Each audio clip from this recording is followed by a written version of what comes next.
learning names and faces. If you haven't already done so, please change your name on your Zoom screen to your name and your school. You'll click on those three dots at the top of your screen or top of your photo at the top right. It will give you an option to rename. If you have any questions throughout the day, and we welcome all the questions, please type those into the chat. We will have our staff watching for those so that we can address them as we go. If for some reason we overlook your question, just reach out and ask again, and we can cover those later in the day. Now, with each registration, we mailed out a packet of information. Hopefully, you all got your packet. And you can access, if you did not, you can access everything in CTYOU. We're going to show you how to get to that information as well. You'll notice that there's a theme to this year's conference. Any guesses? Put your guesses in the chat.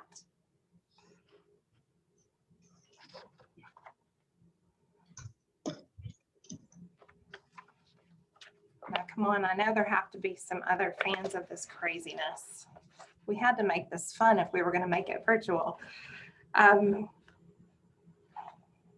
Yes, tropical, salt life. I'm all about the beach and the salt life.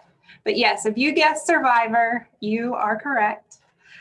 We know that your first year in a new school or even a new program might require some survival techniques, and that's why we're here. At this conference, we hope to provide you with the tools you need to out-train, out-teach, and out-thrive this school year. And the best part, nobody gets voted off this island. By the end of the day, you may want to vote Kristi off the island because she doesn't shut up very often.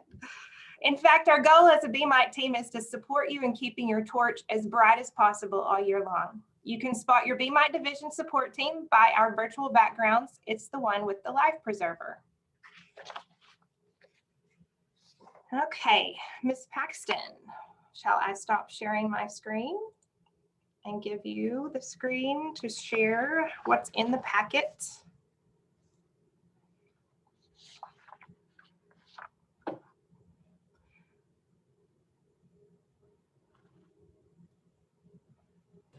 Kristi, while I'm pulling that up, do you want to go over some of the more fun items in the packet?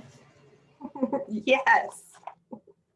If you got your packet, you noticed, and if you're a fan of Survivor, you know they always give out a buff. Well, we could not be outdone, and we got a buff. Mine is green today. So if you got your buff, you know, we're hoping that COVID does not resurface, but with all the rumors, sounds like it could. So here's you a buff to help you. If you're a runner, you can use it after this. If you're like me and you're not a runner, you only run when there's danger. Then you can still use it. What else did we have? We had the little flame, and I do not have one of those with me. Flame squishy ball. Okay, so this is what your folder should have looked like. Oh, my trusty assistant. Here's your little flame, stress flame. So the first page just showed your teacher survival guide. This is just a note from us letting you know how glad we are that you are with us. Now this is our agenda. Let's pause for a second with the agenda. What you got in the mail, this is just the first page. It changed a little bit yesterday afternoon. We found out that our director was going to need to join us this afternoon. So we were planning for her to be there this morning, but she will be here this afternoon. So today is the only day that should have really changed. So here is today's agenda. Lunch is the same time, pretty much everything else easy to find. Thank you. Oh, here's our 3 days of our agenda. This is save the date. Now we, as Career Tech in the BMITE division, we require that you attend 5 days of training. The first 3 days you will complete with us this week. Then there is another one that will be offered in September and another day in January. And this is just a save the date reminder so that you can put this on your calendar. The registration for the fall session for September has been loaded. I think it's open so you can register now for that one. And this is our map of our regions. You will see that there are 4 of us here in this division, and you will get to meet all of us as this morning continues. But these are our divisions, our regions actually, and you can tell with each little green dot, there is a different tech center, and that's where our regions are divided out. This is an informative little booklet that you got in your packet. It shows you which courses are Oklahoma's Promise Credit, and it gives you the OCAS code, all valuable information. And we will go over each one of these while you're here with us. The next thing is our sequence of courses. So you can go through and find out which cluster or pathway that you're teaching in, and then go from there and see what classes are offered in that sequence. Fast facts. This is given to us by our marketing department to make sure that you have all the information about what you're jumping into with career tech. And this is a little pocket guide. This one is opened up so you can kind of see all of the information. OK Career Guide is a wonderful resource for our teachers. It's free. We will be going over that as we go along too. Important dates. This is the first thing when I was in the classroom. As soon as I got it, I threw it up on the calendar or on my bulletin board. This is one of those things that will be valuable to you as you go through your first year of a BMITE program. This is Connect to Business. If you have made some connections with industry, this is a great way for your connections to work with your classroom. This is a great way for you to connect to industry. And BPA on one side and Deca on the other side. Yes. So depending on which courses you will be teaching, if you are a marketing teacher, of course, you will be doing Deca. If you are one of our other instructors, you will be doing BPA. And this is more information for you. These are also some great days to put on your calendar to talk about BPA or Deca, whichever you will be involved with your students. And this is all of our information. This information should be on the back of your folder, so you can just turn it over and you will see all of our information and can get in touch with us. Thank you, Paxton. Okay. If you look at your agenda, and we did talk about this, will begin the completion of the first 3 days of the required New Teacher Academy, and all of the presentations that you see this week will be loaded into CTYOU. CTYOU.org is our learning management system where we provide information to you for your classes, information from this session. You'll be able to connect with other teachers, with resources that you want to share. It's a great opportunity for you to be able to connect with career tech. And we have, thanks to Mark and Paxton, they were able to get your names all loaded into CTYOU with the email address that you provided to us. We are going to take a picture tomorrow at the end of our break. So please follow the link in the chat that Paxton is about to put out there. We will have some backgrounds available for you, and they will correspond to the color of the buff that you received. So if you will load the background from your packet, or the background from the link that corresponds with your buff. Now, if you have not gotten all of your information in the mail yet, then you can just pick a color. Now, finally, at the end of each day, we will provide you a survey link, and that will be your exit ticket to get credit for each day. So like the show Survivor, we will be incorporating individual and team challenges throughout the next 3 days. Through these challenges, you will have the opportunity to win some rewards. So remember, to win the reward, you must be connected and present during the drawing to win. Okay, so we would like for you to meet our crew in our very own survivor way. Thank you, Paxton.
Okay, so let me share my screen with you again.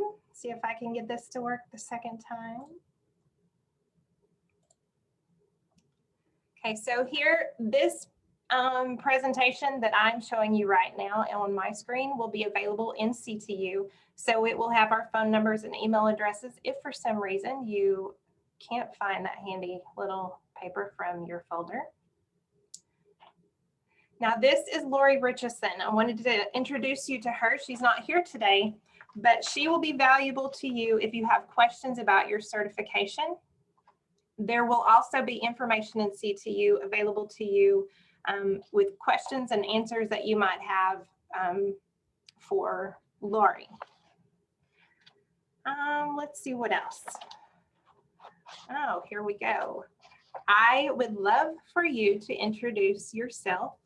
I am going to call each of you. We're going to do a roll call by school. I'm going to stop sharing my screen. And I want you to tell me one thing. Oh, here, one thing you would take with you to a deserted island in under a minute. And you will know you'll know when it is your turn when I call your school. So here we go. Now I know we have several from some of the same school districts. So you guys can fight amongst yourself who wants to go first. Hi, Kristi. Yes, ma'am. Just before you start doing that, I would just like to ask everyone if there's any way possible for you to turn your cameras on. We would love to see your faces throughout this conference. It will make it a lot more easier to interact with you and to put a name with a face. So certainly, and keep in mind that we may be snapping screenshots from time to time. So if that's a problem and you don't want your picture on a screenshot, you can always opt out on that as well. But we'd love to see your faces and get to know you that way too. So thank you. Okay, we're just going to go in alphabetical order. So Ada High School, show me where you are, girls.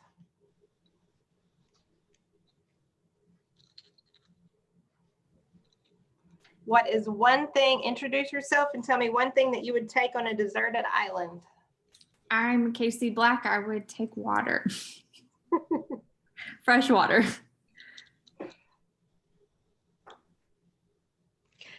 Are your coworkers there with you today, Casey?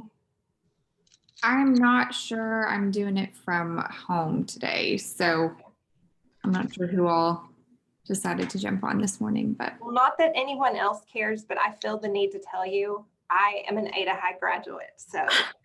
Awesome. Go Cougs. Go Cougs. Nice to meet you. Ginger and Jamie had joined us last summer, so they may not be joining us today. Maybe that's what it is. Okay, Beaver Schools.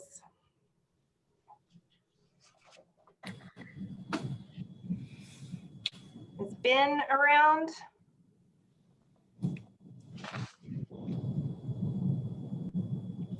Okay. How about Canadian Valley? Hello, I am Clay Graham, and I would take a fire starting kit with me. Very smart. Okay. Chandler High School.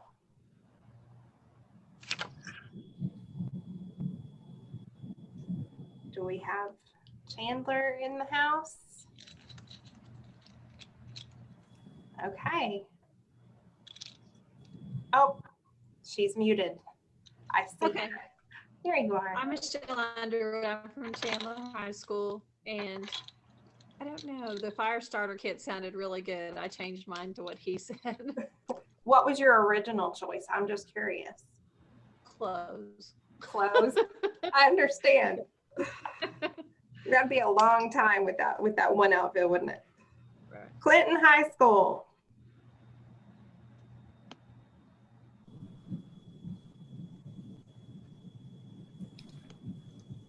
Steve, you're muted.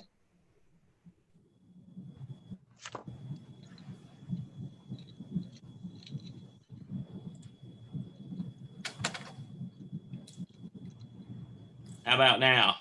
Perfect. Good morning, everyone. I'm Steve Wheeler. I'll be a new teacher at Clinton High School. I know, looking at my old face, it's surprising, but I was going to be everybody should take the fire kit. I mean, that's what I was going to take. You got to have fire to survive. So, but also I'd like to throw in a tarp because you always get chilly at night. Good point. Very good. Okay, Cordell Public Schools. I'm here. I don't have a webcam though. Okay. This is Eric Johns. And what would you bring? A kitten. A kitten. Well, I'd get bored. I can do like the survival stuff is easy. Like that's, we build fires with sticks and whatnot and collect rainwater, but it would be incredibly lonely. So I would say a kitten. Eric, I like you. That sounds great. Okay. Duncan High School.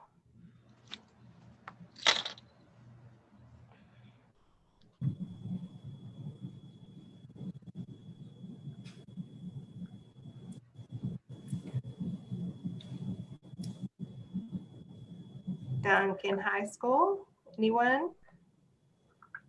If you're talking, your camera or you're muted. Kristi, it looks like Shara's here. She's on her phone. Shara, can you hear us?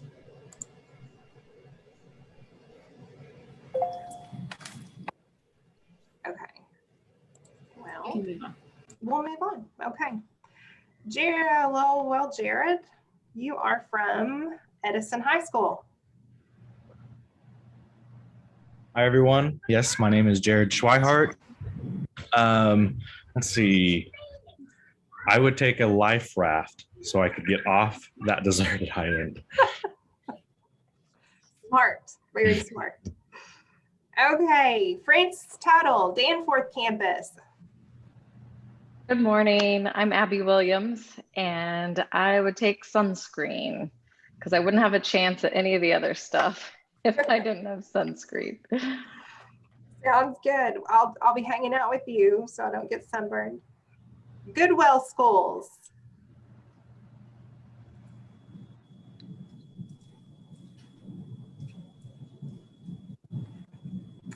Goodwill, are you in the house?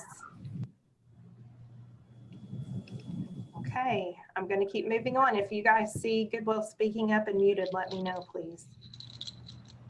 What about, we have a couple of you, it looks like, from Great Plains Technology Center. Who wants to go first?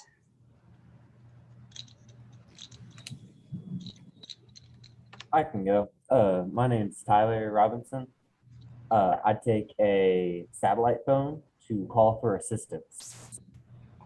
There you go. I hadn't thought about Even that better one. than the life raft. Right? Hey, if I don't know how to do it, someone else does. Smart. Well, do you know if your coworker is joining us? Yeah, I'm here. Oh, great. Yeah, my name's Stephen Alexander. I'm new to the teaching scene, but I've been working in the industry for a little while, so I'm excited to start. And ice skates worked out pretty well for Tom Hanks. But ice skates. But I think I would probably take a good pair of boots. You can't really go wrong with that. Very good. Very smart. Green Country Technology Center. I'm Morgan Houston, and I'm new to teaching, and I would take a flare gun. Awesome. Okay, Heavener High School. Hello, my name is Mandy Watkins, and I would probably take my best friend Cammie, because if I didn't, she would disown me and I wouldn't want to come home. You're probably right. Probably would. That sounds fun. Okay, Jefferson Middle School. Good morning. My name is Sally Carruthers, and I would take a supply of food. Smart. I'm hanging with you. Because I'm not much of a Fisher person at all. Neither am I. Kaimishi Tech. Hi, I'm Irving Martinez in Kaimishi Tech Poto, and I would take the satellite phone too. Awesome. Lawton Public Schools. Hi, I am Kayla Pettit, and I would take sunscreen as well. That would be my go-to. Mangum High School.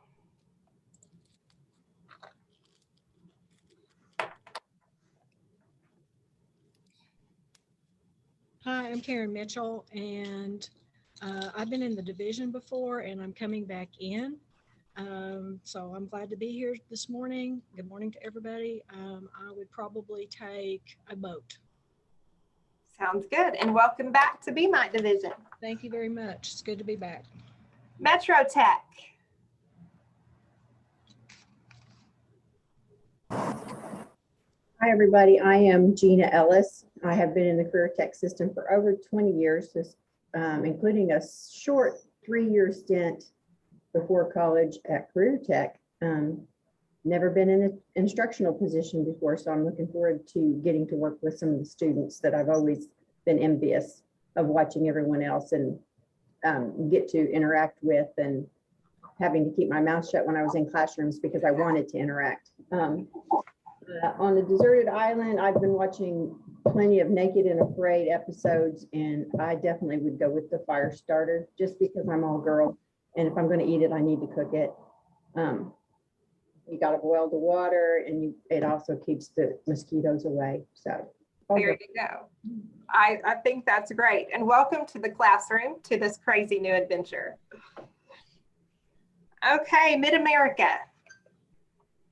It looks like we have a couple of you here today. Hi, I'm Kylea Perry. I'm from Mid-America. This is my first year to teach at Career Tech. I've been a teacher for over 25 years, but this is my first time to teach in the Technology Center, and I'm really excited to be here. We're glad you're here. What would you bring to the island? Well, I would want to take my dog, but I'm thinking I better go with the bug spray. Yeah. Now, is Carl joining us this morning? Do you know? I don't know. Okay. Well, he joined us last summer, but he did register for today. So I thought maybe he would be here. Okay, well, moving on to Minko High School. Hi, I'm Stacy Franklin. This is my first year at the business department. I've been there for 5 years, but I started 20 years ago in business in Missouri. So I'm coming back. If I were to bring anything, I would bring my almost 70-year-old mother, because there's not a thing she doesn't know how to do. Perfect. That's perfect. Okay, Moore Norman Technology Center. Hey, I'm Todd Hendrickson, and I've been in the computer business for about starting my 37th year. I did some adjunct teaching year before last, and last year I was instructor in IT for Career Tech at MNTC. And I'd bring my surfboard. Yeah. Awesome. Okay, Muskogee High School, are you here today?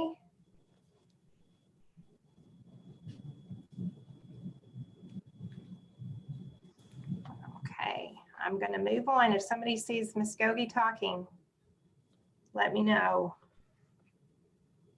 How about Mustang High School?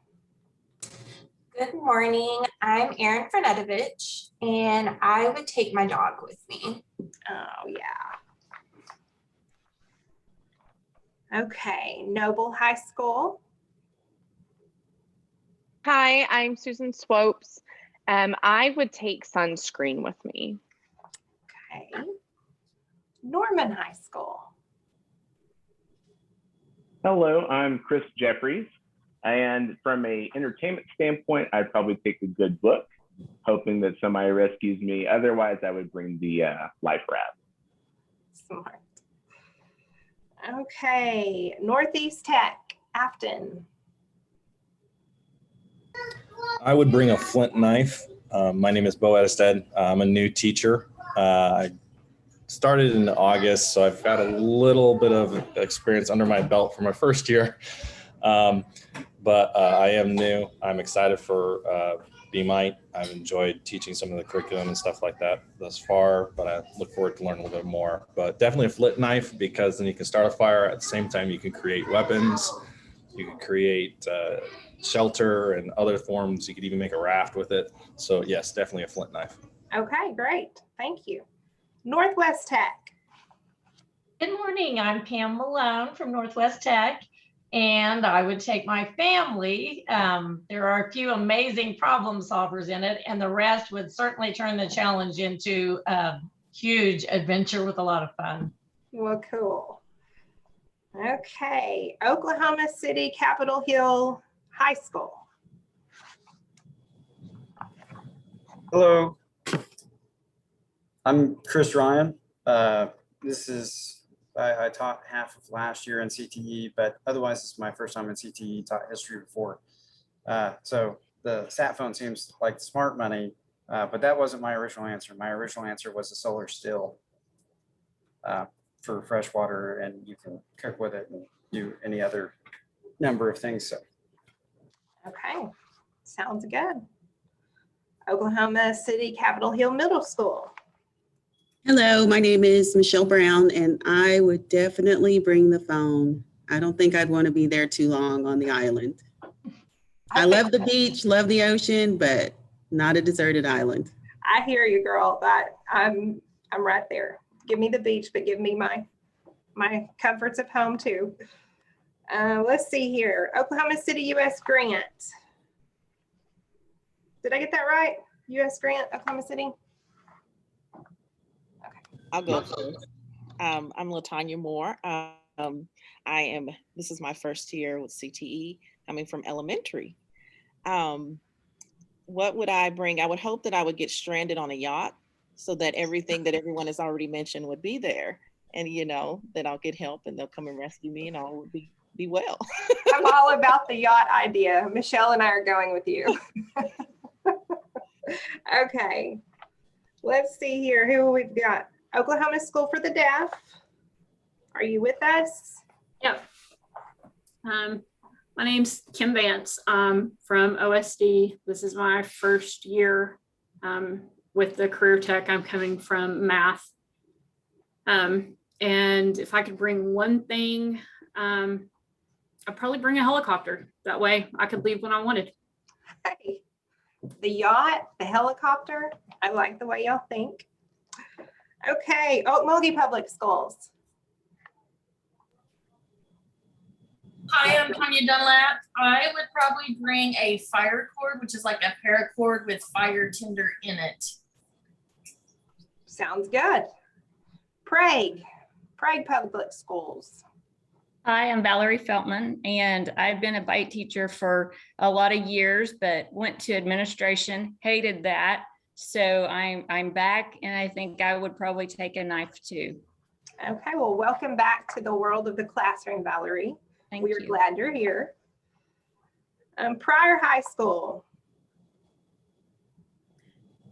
Hi, I'm Tina James, and I'm coming out of English. I've been teaching English for about 22 years, I guess now, 24. And I'm going to be a marketing teacher. First time with career tech, so I have a lot to learn. And I think I would bring my snorkel mask. If I'm going to be there, I'm going to enjoy it. There you go. That's great. Quapaw. Good morning, Amanda Bashirs, and I think I fall into the sunscreen team. Okay. Sounds good. Where did I go? Putnam City West. I think I skipped over you on accident. Are you here in the house? I am. Hi, Cheryl Edwards. I'm actually going back to my original high school where I graduated, so kind of cool. Yay. And I'm going to be a marketing teacher, and I was actually a national DECA officer many, many, many years ago. That's back exciting. when DECA actually stood for DECA. And I would probably bring my husband because he's a really good builder and he could build us a really nice shelter. Perfect, perfect. Okay, Sand Springs. Hi, I'm Donna Ketcher, and I'm with Kim. I think I'm bringing a helicopter because I don't think I do very well there very long. That way more of us can go to the yacht with the helicopters. Okay, Southeast High School, Oklahoma City. I thought you were putting us in with Oklahoma City. Well, I did this in alphabetical order according to what was entered in Eventbrite. So I'm noticing that some of these don't say Tulsa and some don't say Oklahoma City. So I apologize for that, but you are not forgotten. Awesome. Krista Meyer, Southeast High School, second year in CTE. The deserted island thing, I'm team yacht because again, it's going to have everything. If I can't get a yacht, be some kind of a blade so I can cut things and make things with it. There you go. Southmore. Hi, sorry, I'm supervising a volleyball practice for now, but I'm Amy Skrowski. This will be my first year with CTE, and I would bring some type of multi-tool that had like a fire starter and knives and all kinds of stuff on it. Perfect. Well, thanks for joining us. I know you're in the midst of all kinds of crazy right now, so we appreciate you being here. Yep, just trying to multitask here. I understand. Southmore High School. Southmore, are you here? Okay, if y'all see Southmore talking. Jonathan, are you here? He's showing up on our screen. Okay. Here he Yeah, I'm is. sorry, I'm here. I'm closing on my house this morning, so it's kind of hard. But if I were to bring something, I would also bring a fire starter to that deserted island. Perfect. Well, good luck on the house closing and thank you for joining us. I know this presents a challenge for you, but I appreciate you being here. No problem. Oklahoma City Schools, Taft Middle School. I'm Jeffrey Duncan, new this year, and I would bring a portable AC unit. Oh, yes, smart. Okay, we'll put the tarp over that, and that way we can utilize the AC unit. Okay, Exactly. Perfect. Tulsa East Central High School.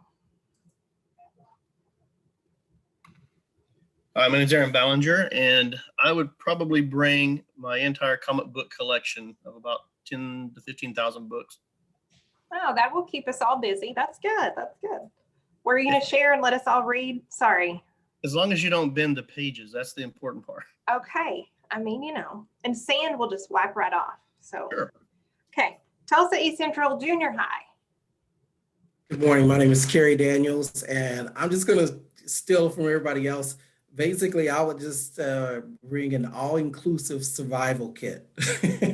So that would include a lot of the stuff that everybody else has said. Perfect. Including a way to get off the island. Hey, there you go.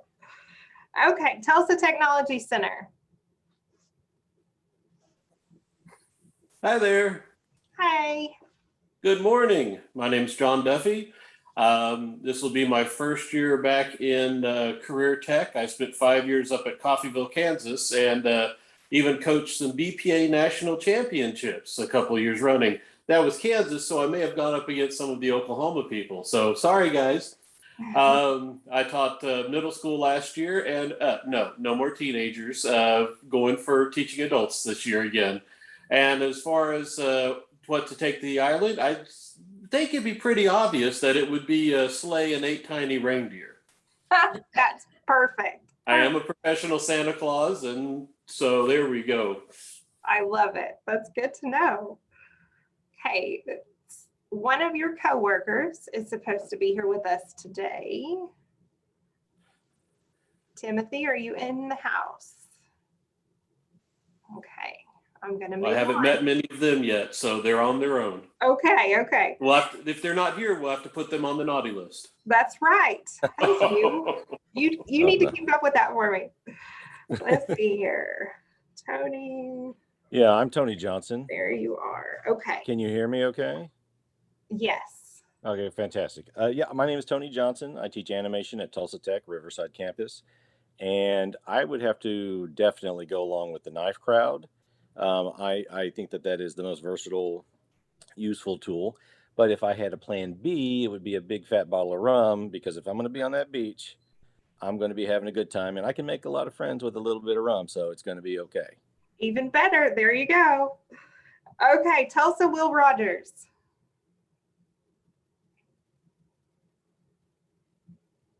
Okay. How about, now I feel like, Latonya, did we meet you earlier? Oklahoma City, US Grant? Yes, I was on the yacht. Thank you. How could I forget? Thank you. That's why you stood out to me. Okay, well, I have your name down here. There was another one, Oklahoma City, US Grant. I haven't checked off this name. I can go. My name is Michael Billingsley. I'm new to teaching. It's first year teaching. I would also bring some type of weapon, like a knife or something. You never know what's out there. So all those fire kits, and doesn't matter if lion come out or something. That's right. You are so right. I'll take a knife. You can eat off of it and also protect yourself. So Perfect. Perfect. Okay, what about Caleb? Caleb, are you here? Are you muted? There we go. That unmuted. There you go. Caleb Robertson, U.S. Grant, and I would bring a Wilson volleyball. Perfect. Perfect. Okay. Varnum. I know she's here, and she's going to make me call her out. Okay, let me just start talking about her. I see her here. Where are you, Haley? I see your name up here on my right, but I can't hear you.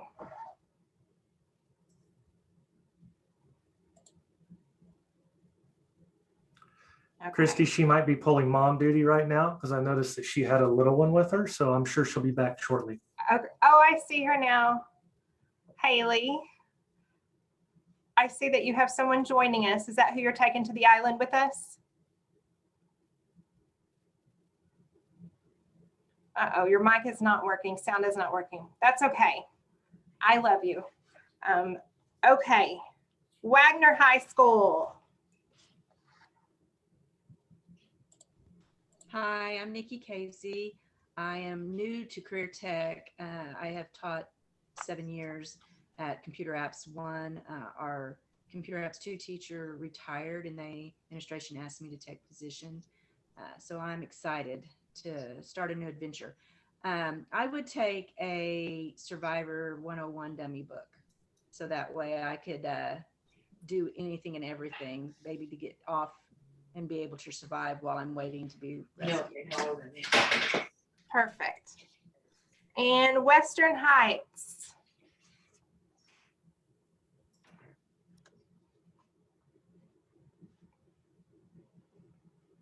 Western Heights, are you here? Okay. How about we kind of. Hey, Kristi, Connie is here.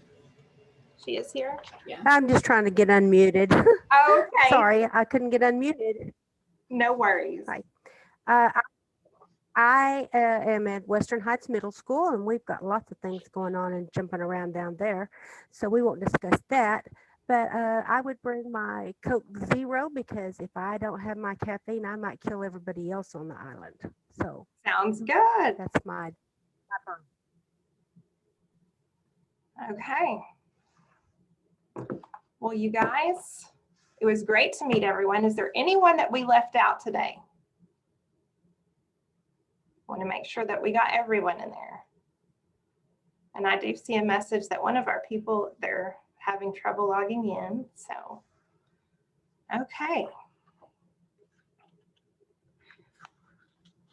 Let's move on. Where is my agenda? How about we do one of our activities? Paxton, are you ready for me? Yes, you want to do a challenge? Yeah, let's do it. Okay, let me get it pulled up. Okay, so as Kristi mentioned, throughout the 3 days, we're going to be having some challenges. These are all things that you can implement within your classroom, whether you're virtual or not. So not only do you get to enjoy them here, but we hope that maybe we're showing you some things that we've learned throughout the year that might be helpful in your classrooms as well. And then, of course, we have giveaways for all of you. We have some gift cards. We have some things from BPA and Deca. And we have some vouchers for some testing things. So we have quite a bit of things to give you guys. So our first lightning challenge. Can everyone see that? Okay, so our lightning scavenger hunt. You need to find the following items in your space around you. We're thinking quick here. The first 2 people to show their items on camera, and I'll need Kristi and Mark and Carrie and Kathy to kind of be watching. The first 2 people to show those items on camera and add them to the chat. We'll move to a vote, and then we will vote on the best 2 items. That person who gets the most votes will win the giveaway today. So find something, your first item, 1, cheap and useful, 2, unusual and on a keychain.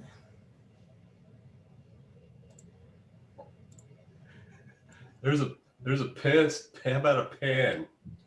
Now, do they need to add these to the chat? Yeah, add them to the chat so that they're official. That's how you make them official. You also need to show them on camera so we know that you're not just adding items to the chat without actually having them in your possession. Okay, so I'm seeing water bottle. We have a ruler and a Hamilton keychain. Everyone be thinking about what your top picks are. We're gonna vote on these. Paper clip and a wristband. We have a file.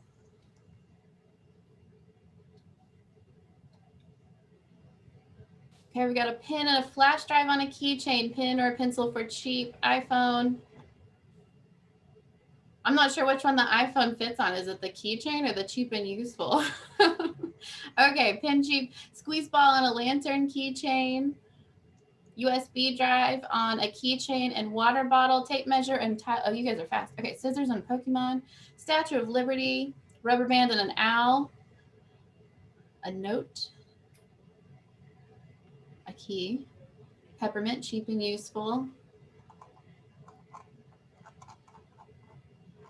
Okay, so our spot, we have some great things in the chat. Our spotters, did you guys see who the top 2 people were to show their items the quickest so we can put that to a vote? Oh, man. Mark, did you see? We could only see 6 at a time. Okay, so if everyone will, we're going to improvise here. So if everyone will take a second, scroll through the chat. And so we're going to close entries now. So closed entries now. Don't enter any more items. Everyone scroll through the chat. Look and see what you think is the most creative, cheap and useful, unusual and on a keychain. 2 items we're looking for. Some of our top winners.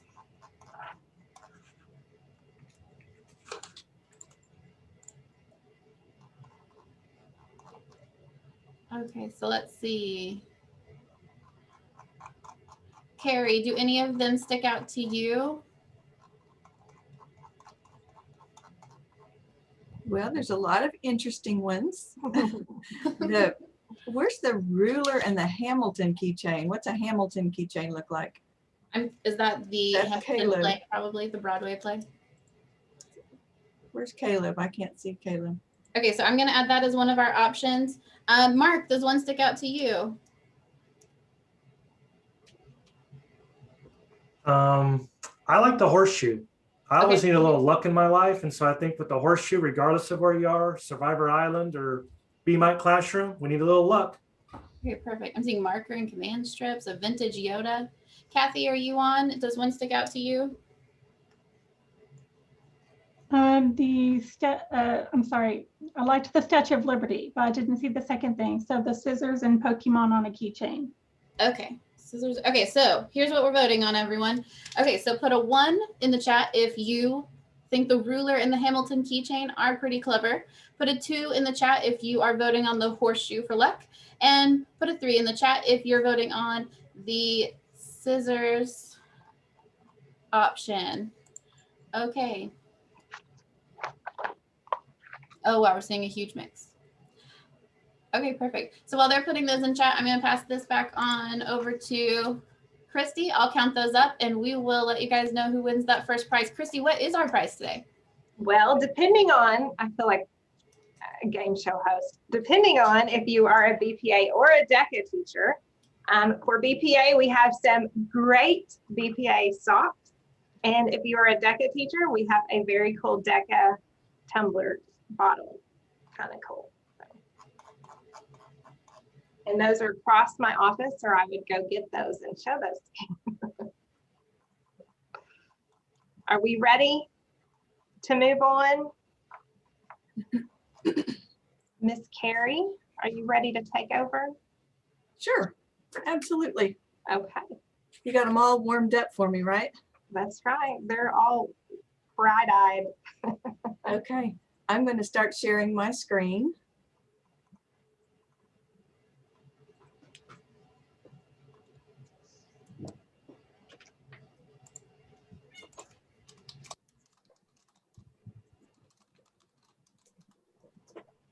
Okay, can everyone see my screen?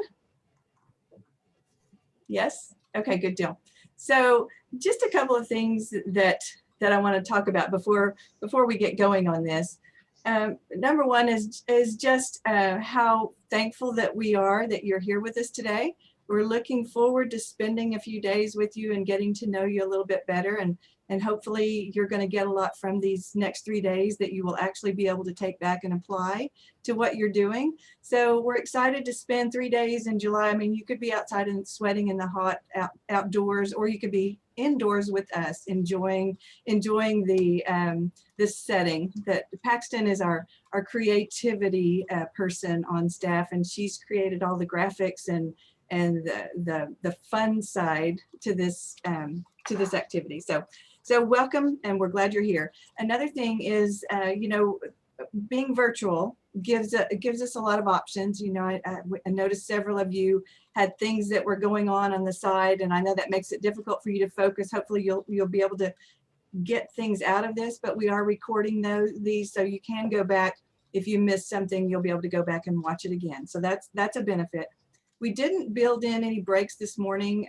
Most of this day is pretty packed in, but please feel free to turn off your camera if you need to take a quick break and go take care of business and get back on. But we want you to stay connected, and we want you to leave your cameras on as much as possible so that we can, it's just easier to have an interaction going on if we can see faces rather than just a blank screen or just a name on your tiles. So please join in with us with your camera if you can, and know that we're okay with you taking breaks from time to time if you need to do that. So do that.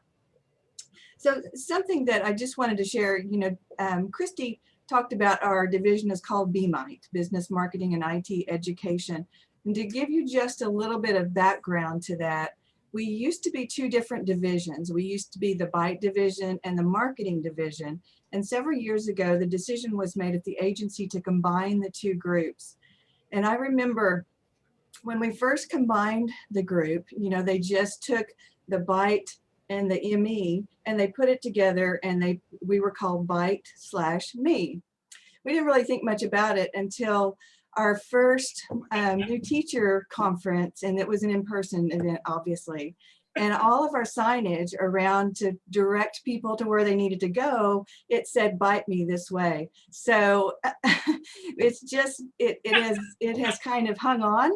And we still refer to ourselves sometimes as the Bite Me division. So if you make us angry or upset us, you might hear us say, you know, in a loving way, bite me. But just to give you a little history there. So you'll probably hear it when you get with some of the old timers and some people that have been around for a while. They've heard us refer to ourselves in that way.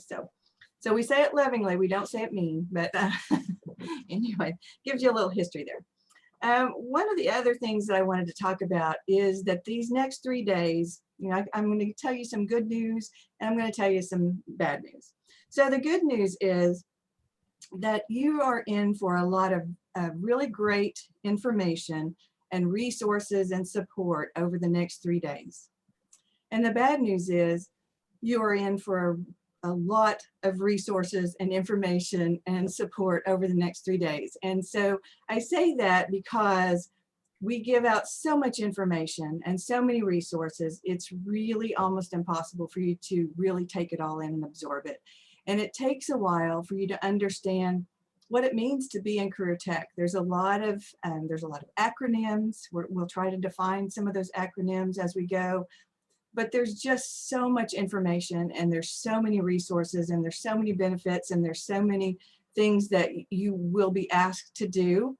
You're not going to remember them all. But what you do need to remember from this is that we are your team and we are your support. So as you have questions and as you have concerns and as you can't remember something that we talked about, you know we talked about it, but you can't remember what we said because there was so much happening. Just all you have to do is reach out to any one of us and we're happy to help you and in any way we can, because that's our #1 priority. You guys are our #1 priorities. We want students to succeed. And in order for students to succeed, you need to be able to succeed. So that's what this is about. The next 3 days is trying to help you understand what are the tools out there that you need and what are the things that you need to be able to remember for your career tech program to be successful. And we're all here to help you with that. So hopefully that if you don't take away anything else from our next 3 days together, understand that that's what we're here for. We're here to support you. Okay. So, and another thing is all of these presentations that you're going to see are available to you on our CTYOU site. And you're all getting into that. You're getting your access set up. And Mark is going to work with you a little bit later today to talk with you about those resources, how you access all of them, where do you find all these presentations, where do you find the resources that we're talking about. He's going to go through all of that with you later. And once again, if you don't get it all when he shares all that with you, you'll just remember that that's where you find most of our resources is either on CTYOU or on our website. So you don't need to worry about taking notes through these presentations because these will be available to you at any time for you to download, okay? So first of all, I just want to introduce you to our leadership, the Oklahoma Department of Career Tech, ODCTE, another acronym there. You'll see that written out a lot and it just stands for the agency, the State Department of Career Tech. And I would point out that Oklahoma is really unique in the way our education system is set up. We're set up in 3 different branches. We're set up as a higher education department agency, and then the State Department of Education, which runs all of the K-12 schools, the public K-12 schools, and then the State Department of Career Tech. Many states don't, most states don't have it set up where you have 3 different arms of education. So ours is unique in that way. And we're actually really proud of our career and technology system in Oklahoma. It is truly one of the premier career tech systems in the nation. And you'll find that the more you get involved and the more you participate, the more you'll be able to see compared to other states. We have a really nice system set up. Oh, sorry, make you dizzy. So Marcy Mack Dr. Mack is our state director. She was supposed to be here this morning to welcome all of you, and something came up and we had to switch that around. But she's going to talk with you more about our career tech system and kind of show you the big picture and how we in BMITE fit into that big picture. But this is Dr. Mack. Becky Foster is our Chief of Staff. She's not going to be joining us today, but you'll probably see her at Oklahoma Summit or at other times. And she works directly with Dr. Mack and supports us in a lot of ways. This is Corey Gray. Corey Gray is over all the state program areas. So BMITE is a part of Corey Gray's division. So Corey Gray is our supervisor, and she'll be joining us in the morning, and you'll get to meet her. She's very supportive, former Deca, and she's very much aware of what we do and has actually been in the classroom before. So she's a good one. So here's something I would like for you to tell me. How many full-time career tech at CTE stands for Career Tech Education?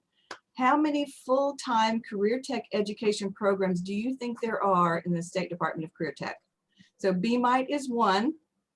So put your answers in the chat. How many do you think total programs there are? I'll give you a little time to put some. We've got 8.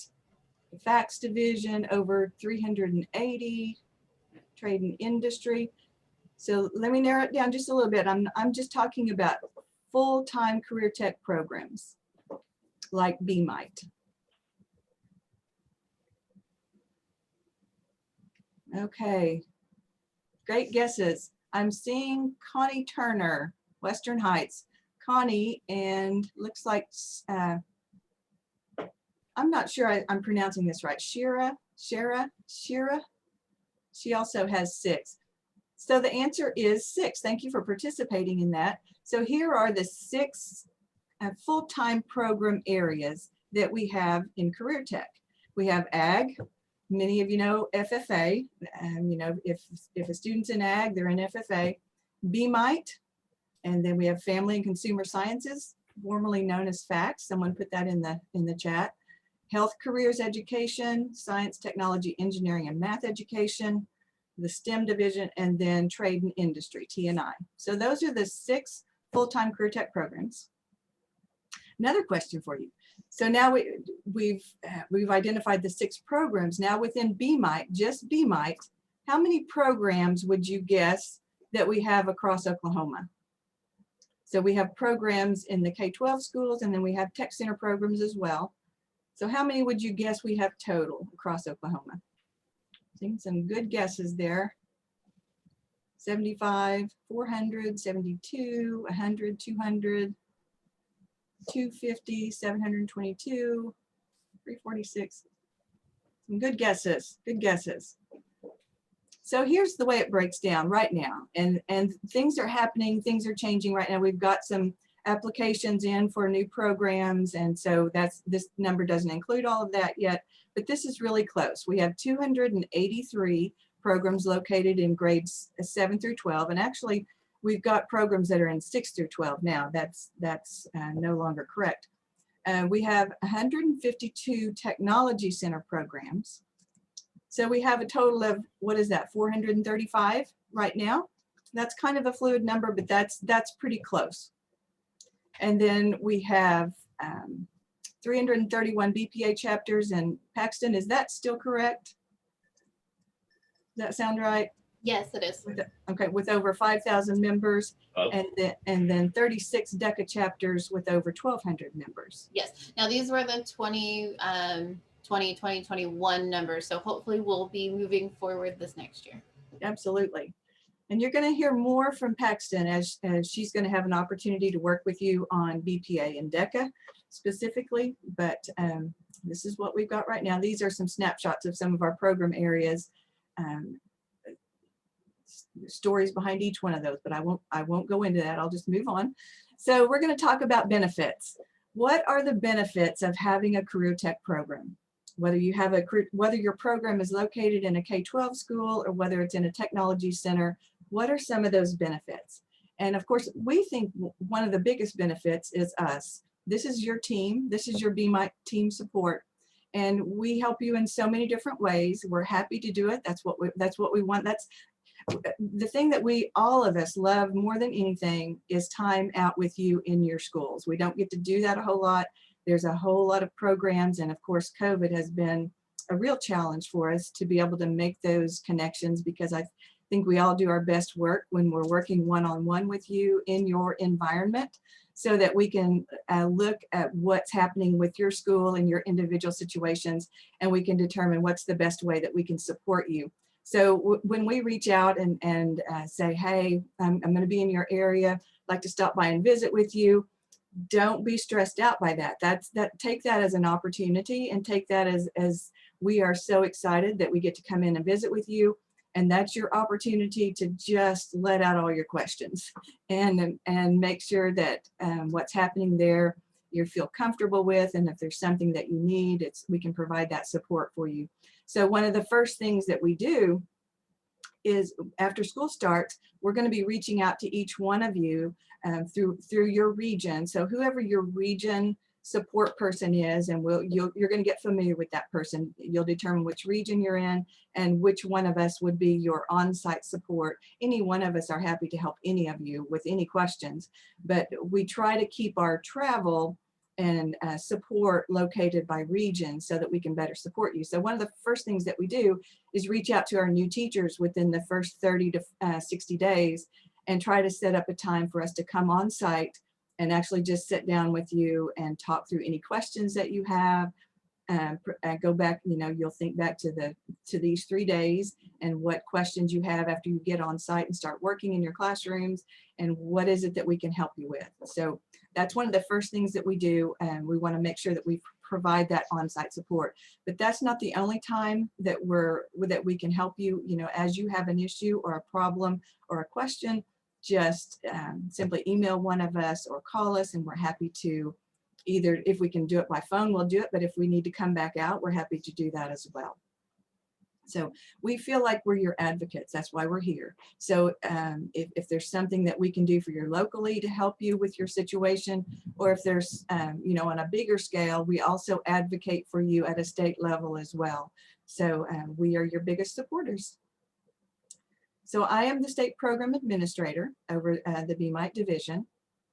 And then Pamela Porter is our BMITE administrative assistant. And she's also listening in on these 3 days, but she'll be covering our phones as well.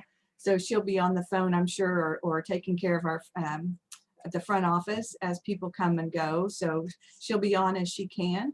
She's the friendly voice on the phone. Typically when you give us a call, she's your first point of contact in many cases, or she's the one that you send a lot of the reports to, or if something needs to be sent out, it's going to be coming from Pamela Porter. So she's the one probably you'll get to know better than any of us through email or through the phone.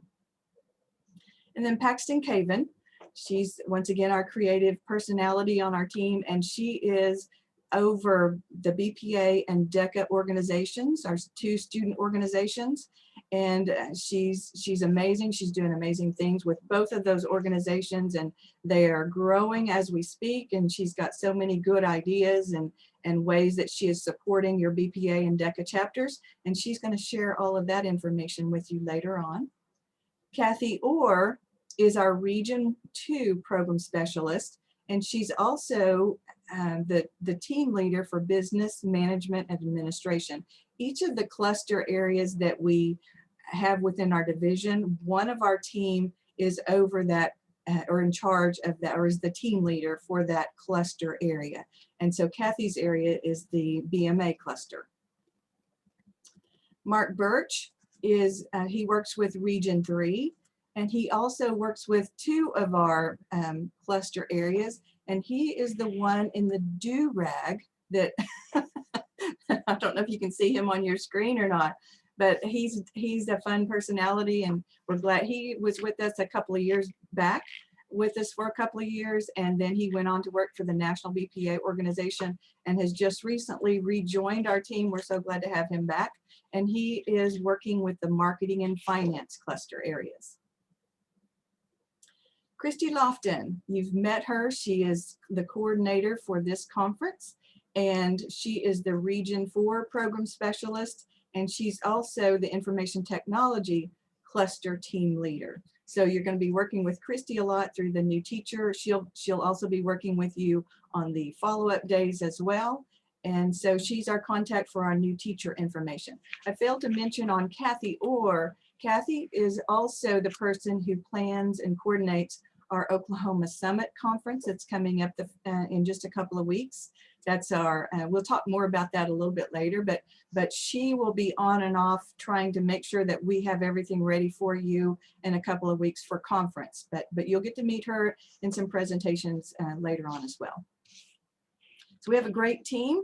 We're excited to be here with you today, and hopefully you'll get to know us a little better as well and feel comfortable in contacting us and reaching out as you need to. I failed to mention earlier when I introduced myself, I also work with the Region 1 cluster. So you can see from this map, it's color coded. So Region 1 is in red, Region 2 is in green, and that's Kathy's group.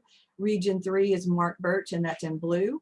And then Region 4 is Kristi's area, and that's Region 4. And you know, she's got about half the state as far as mileage goes. She goes a long ways, but that's her stomping ground. She knows that area quite well, and she's familiar with a lot of you from that area. So that's our map.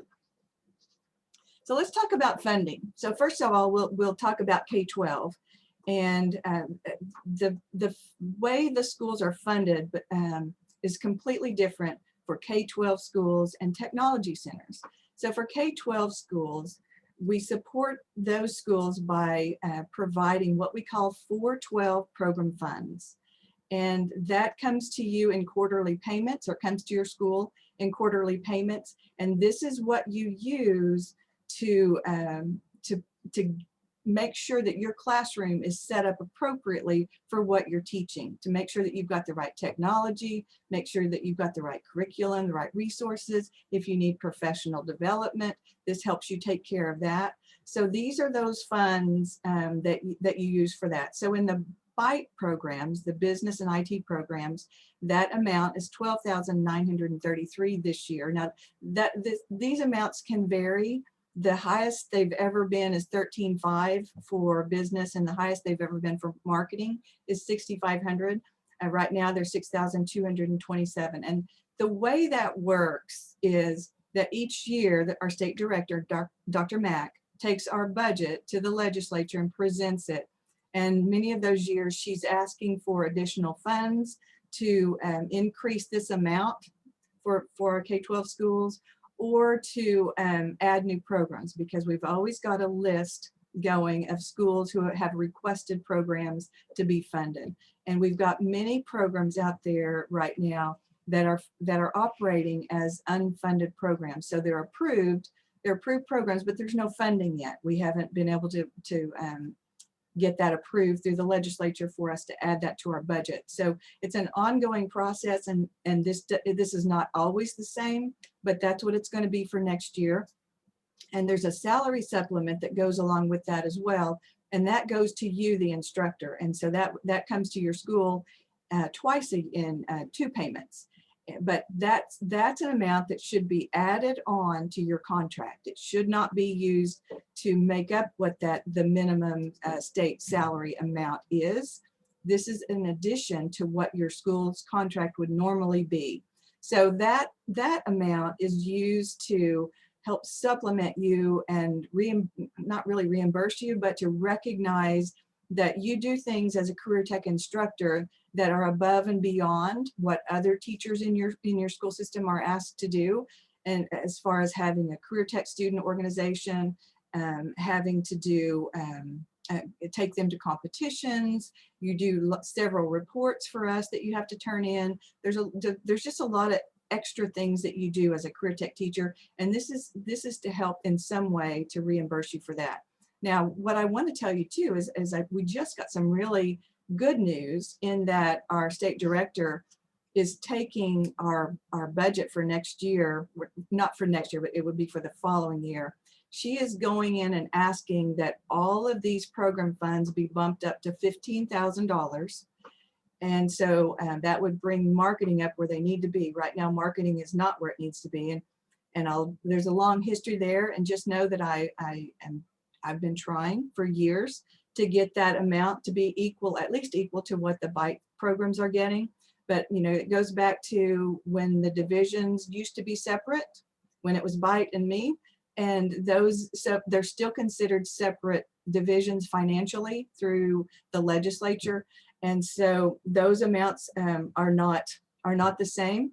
And we continue to ask that they be the same. She is going to take that to the legislature this year and ask that all program areas, not just ours, all 6 of the program areas are increased to 15,000 and the salary supplement be bumped up to 3,000. Now, will that happen? That's a lot of money. We're talking $8 million, an $8 million ask. So, you know, will it happen? I don't know, but just know that there is conversation in place, ongoing conversations to try to get that increased. So just FYI. So, and just one final note on the purchases that you make, and we're still on K-12, the purchases that you make must be located in your classroom. In other words, your school can't take your program funds and buy a monitor to put out in the commons area. Whatever's purchased must be for your classroom. And it should be, you know, the school should cover the normal things like your furniture. You can't use it to buy furniture. So your school should be providing your furniture, your just basic supplies, electricity to your classroom, internet access. Those things should be provided by the school. So these funds should be above and beyond what they would normally supply to a normal classroom. Okay, and they should be in your classroom. Okay. So technology centers, I said, you know, I told you that they're funded completely differently. Their funding is based on tax millages. So when your tech center was formed, it was formed based on, those are normally initially 5 mills. And depending on, you know, the support within all the sending school districts as to whether they're able to bump those millages up. There are some that are still operating on pretty minimal tax millages and some that are operating on significantly higher tax millages. It just depends district to district. And then there are local resources that your tech centers garner that also feed into how your schools are funded. And then based on a lot of, there's a formula involved from the state level that puts together all the monies that we have that go out to the tech center. It goes through a formula based on your local millages and support that you already have in place. So to simplify it, the smaller schools, we have several smaller schools like Chisholm Trail, Green Country. I know we have someone from Green Country that don't have as much funding. Their tax base is not as high. There's not as much industry in those areas. So they're not getting as much money locally. So they're going to get more money in the end from us going out to the schools, as opposed to a Francis Tuttle or a Tulsa Tech, where there's a lot of industry that's feeding money into their taxes, and they're getting a lot more local resources. So we're not going to go deep into that. I just want to kind of give you an overview of how differently the two types of schools are funded. Another opportunity is through lottery grants. And each year we have lottery grants that are coming from the Oklahoma State Lottery, and those are put into an account or put into an account and saved for these lottery grants. They go directly back out to the schools. And so there's 2 different types. There's one for the K-12 schools, and there's one pot for the tech centers. The K-12 schools, the grants are up to $15,000, and there are a lot of those given out. The technology center grants are $150,000 grants up to that, and there's fewer of those given out. So the pot of money is the same. It's just how they're dispersed is different.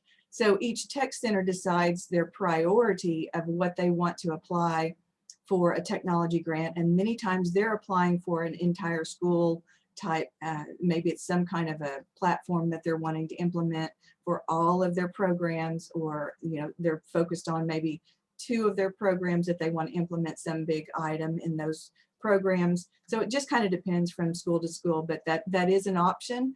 And if you have something big like a studio in the Northeast, at one time, one of the things that they put in through the lottery grant was a big, nice studio for their video programs and media programs. So there's all different ways that tech centers decide to implement those technology grants. So in a nutshell, this is one of the easiest grants you'll ever apply for. I know that the tech centers have someone that's doing it. So usually it's not the instructor that's writing it up. Whereas at the high schools, the K-12 schools, it's usually the teacher that's submitting those, because each program is eligible to apply. Even though you may have 2 or 3 programs in one school, for example, Tulsa Public, all of you can apply, and those are individual grants going to your program. You can only get that $15,000 every other year, but certainly one of the easiest grants you'll ever get. So if you have something specific in mind that you want to purchase that goes beyond your program money that you get each year, or if you're unfunded, this is another great opportunity for you to apply for some funds. This is, once again, we really encourage you to do this. This happens in the spring, and we'll be sending out information to you to let you know that it's time to apply again if you want to do so. So you can start thinking of, put your bucket list together of what you would like to have, and put together a lottery grant. So we'll share that with you when the time is right. So here's another way that schools are funded, through Carl Perkins funding. Carl Perkins are federal dollars that come down to us, and then they're dispersed based on several different things.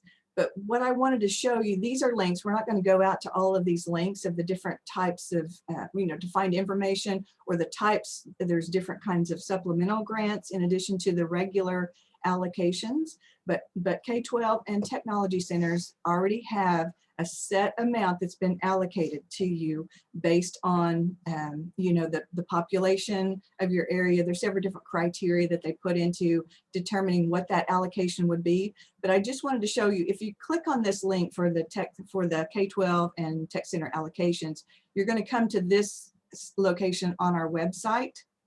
And if you wanted to look up your school and determine what is your allocation, those have already been published for 2022. So you could go out, if you wanted to find what ADA has been allocated for 2022, you could go look it up here. And then you could go have a conversation with your school and ask them how they're using it. Some schools choose to use it at the program level, and they purchase your computers or your curriculum. There's different ways that they would spend it in your program, but they may have a project that they're doing across all career tech areas. Maybe, for instance, maybe they're putting in some kind of a new counseling opportunity for career tech. There's different ways that they're going to implement that, but become a part of that conversation, because, excuse me, if there's something that you feel like you need in the classroom, this may be one of the ways that you can obtain it. Technology centers are also, you can see what your allocations are on this location as well. So industry aligned competencies is another area that we feel like is really strong. When we put together our courses and our sequence of courses, we're looking at industry aligned certifications. So we use industry to develop our courses and determine which industry certification should go along with this course and sequence of courses. We have over 200 courses, and each one of our courses have a syllabus. We're going to go in depth on these syllabi tomorrow. Excuse me, I'm going to take a drink. I'm getting scratchy throat. Paxton, does that mean I'm about out of time, or is it just Paxton's my timekeeper here.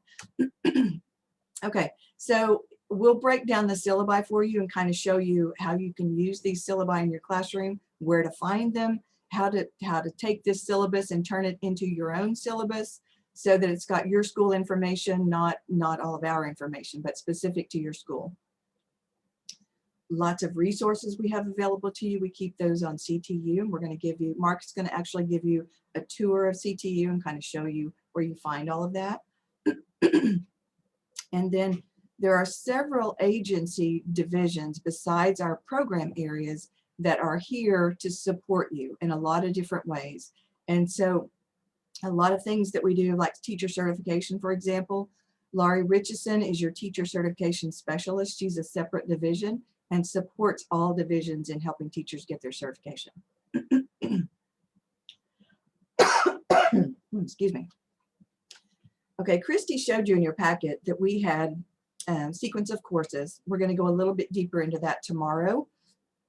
But that is one of the areas that we feel like is really a benefit of being a part of BMITE, because we have programs in middle school, high school, and technology centers. And so we want all of these programs to fit together and align. And so we hope that you're following our sequence of courses so that students don't have to repeat the courses that they've taken at any point in their education, because that just doesn't make sense. It's not to their benefit. So we want to help you figure out, how do I align what I'm doing in my school with the middle school, high school, technology centers, and then on to a 2-year community college, and then college if that's an option. And many of our courses have Oklahoma Promise computer science credit.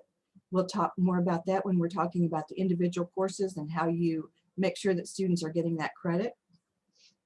And then we also have OK Career Guide.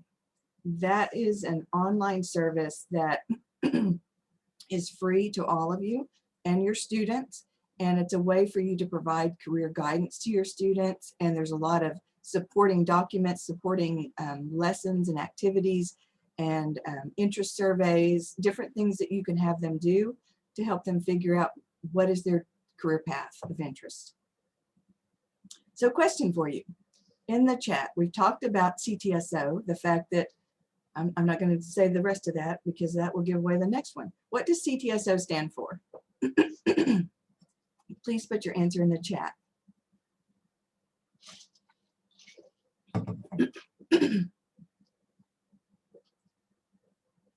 We're close. Irving says Career and Technical School Organization. Casey says Career Tech Student Organization, and that is correct. It's Career Tech Student Organization. What 2 CTSOs are housed within BMITE? Change the sonic order. Gosh. DECA and BPA. That's correct.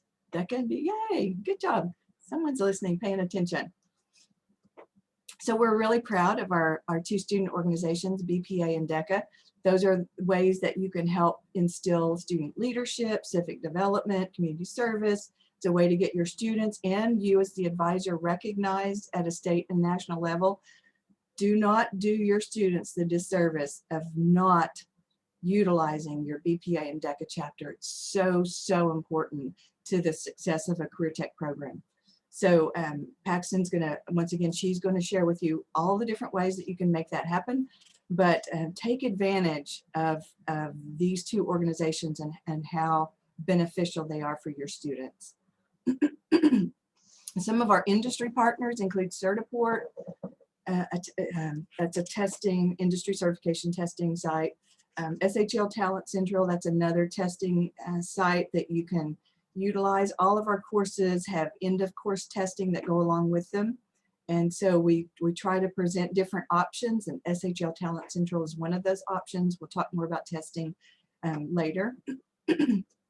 We have partnership with the AFA Cyber Patriot Program. Kristi does a really good job of working with them to help provide training and opportunities for your students to team up and be a part of the Cyber Patriot Program. It's an amazing organization.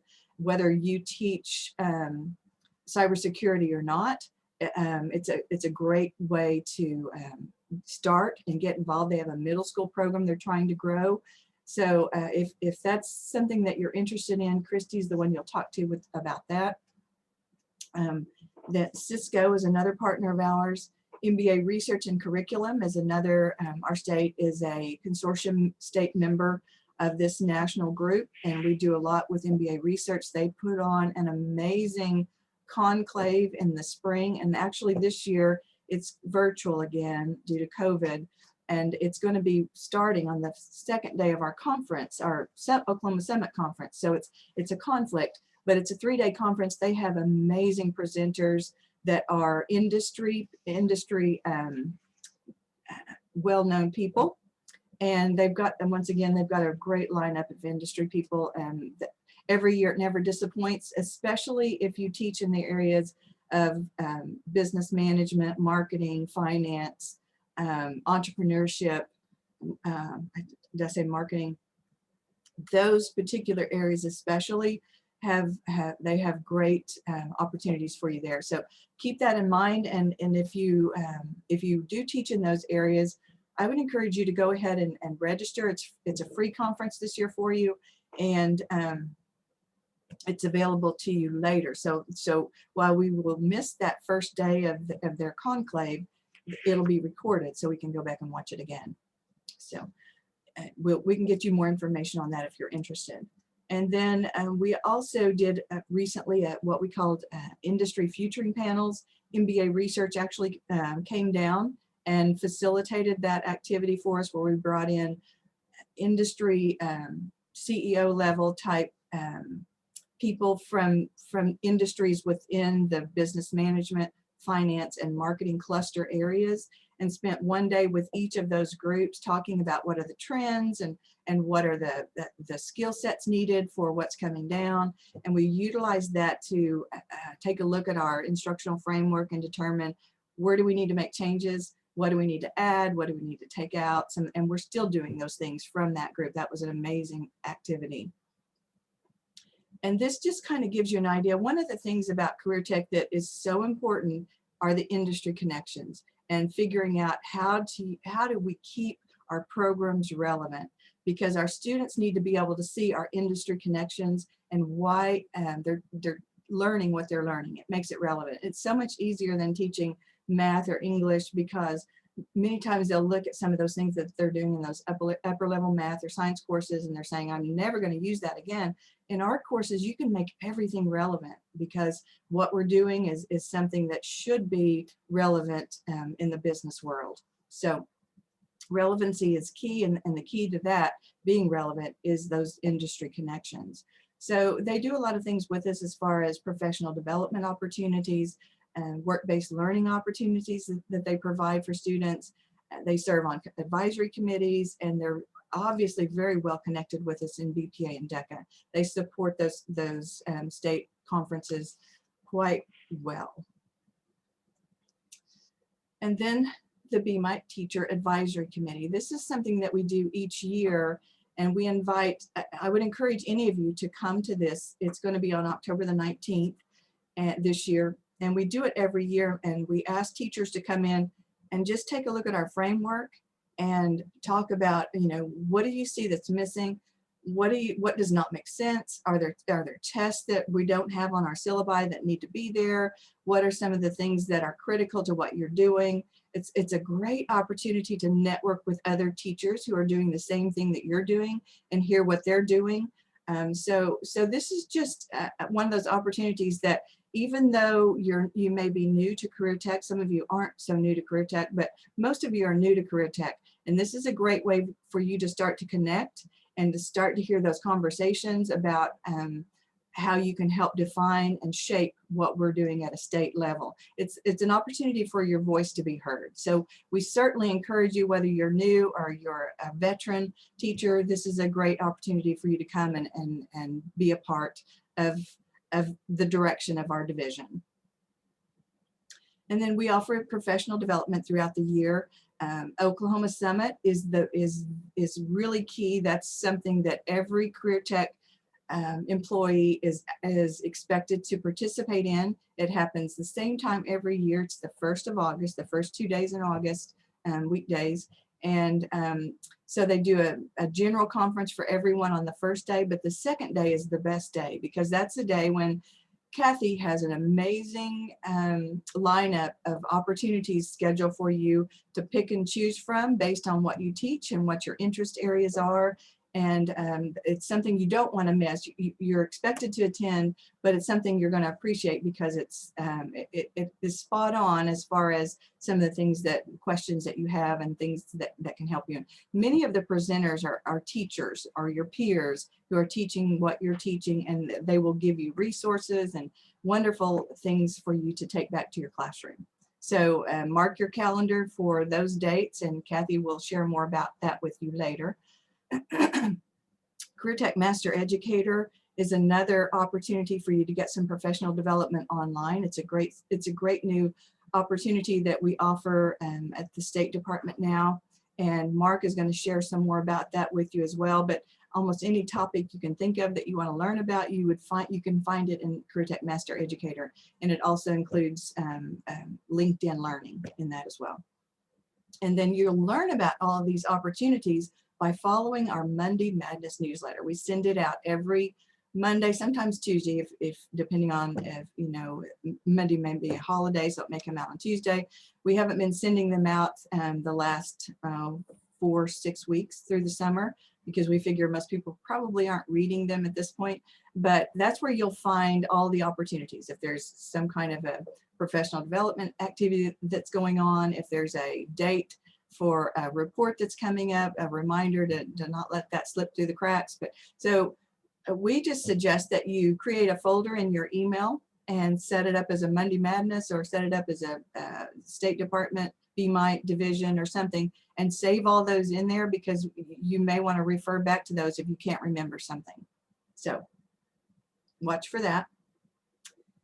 And then of course the Teacher Academy that you're in right now, you'll notice the image on the right is the academy that we had last year. That was virtual, and that was a new thing for us. And of course we made the decision early on this year that with COVID the way it was, and the way that some people were having challenges with traveling and just being in groups. So we made the decision early to go ahead and keep it virtual. You know, there's challenges with that, because you can see down from the picture at the bottom, that was the one before we started, that was the year before when we were actually in person. It's always a great group. Nothing can compare with actually sitting down next to one of your peers that is doing the same thing or close to what you're doing, or learning about what others are doing. That if you're a high school teacher, talking to a tech center teacher and learning the differences between the two and how you can connect. And it's just making those connections. It's much harder to do virtually, but we felt like it was the right decision at that time. And so it turns out it probably really was the right decision, because here it comes back again. But anyway, now you can go back and look at any of these. We'll have them all recorded. So any one of these sessions that you want to look at again, you'll be able to look at that again. But this is where we hope to answer your questions, or at least give you guidance on where you can find answers. You have a professional organization. It's OKACTE, and the national organization is ACTE. And this is the group that actually sponsors Oklahoma Summit. They plan it, they develop it. We're in partnership with them, but they're actually in control of that. Certainly on the first day. The second day is all our division activities. But we encourage you to get involved. We have teacher officers. Our division actually has a subdivision of Oklahoma ACTE called BMITE. And so you're going to be asked to become a part of your professional organization. They advocate for all of career tech. And it's just a great way, another great way to get connected and to work with your peers, and to have more of a voice in the direction of career tech. So you're going to get to meet your teacher officers of the BMITE OKACTE group, and later in the conference, and they're going to talk about membership and how you can get involved, and encourage you to be a part of that. But they have all sorts of benefits that go along with being a part of that professional organization, and they'll also share that with you as well. So we have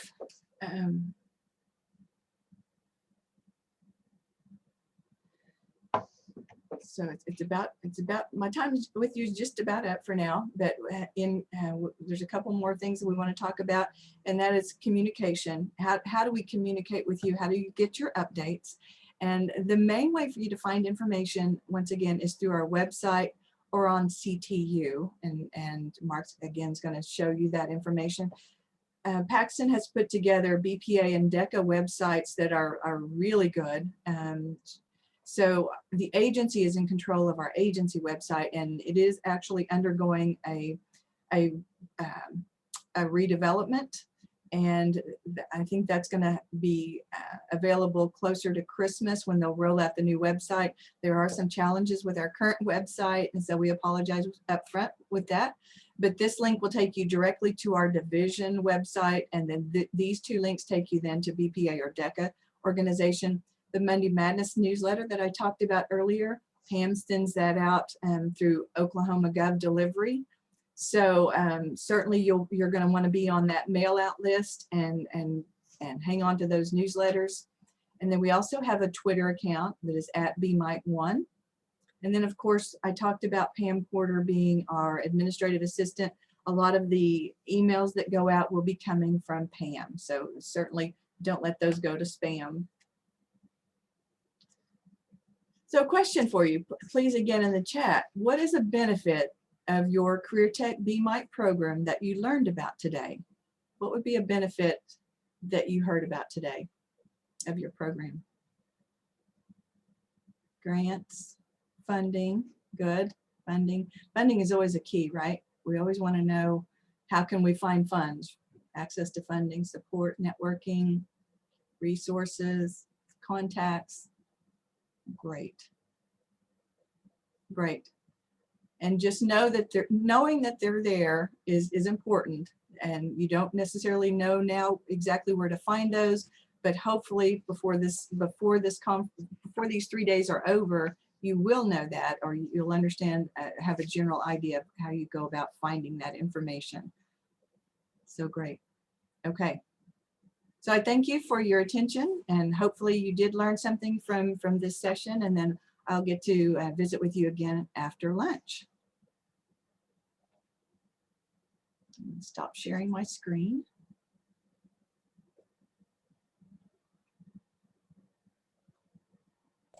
Okay, so I am going to share my screen. Hopefully this will work. I'm always nervous about sharing. We are going to take is it working? There we go. A comfort break. Carrie finished up a little bit early because we did get a little bit of an early start. What we want to make sure that you have access to is CTYOU. It's CTYOU.org. So what I would like for you to do, this would be a great time if you need to make a little stop, but you can also log into CTYOU.org, see if you have access to that. Your username is going to be your first dot last name, all lowercase. The passwords for any new account is there on the screen, lowercase BMITE, capital NTA 21 with an exclamation point. If you're still having trouble logging in, let us know in the chat, and our fearless leader, Kathy, will help us get you logged in.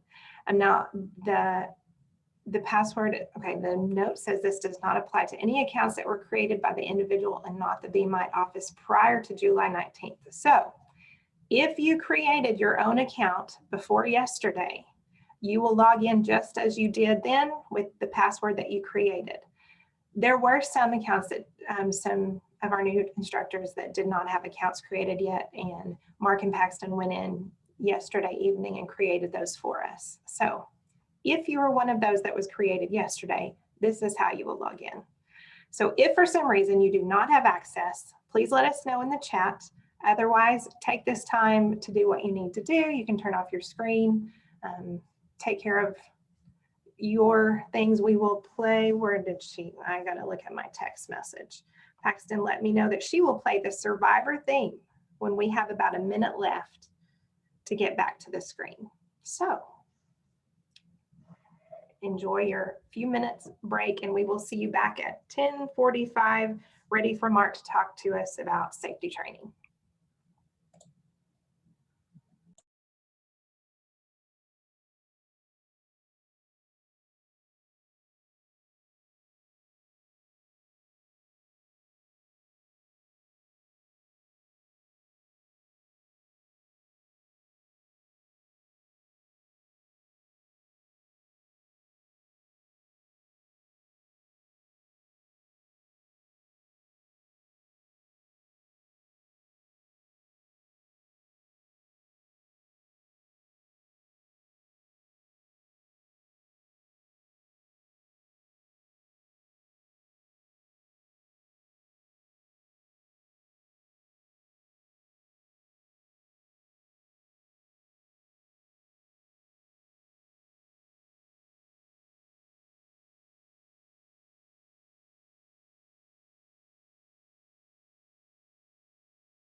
Have we had a minute?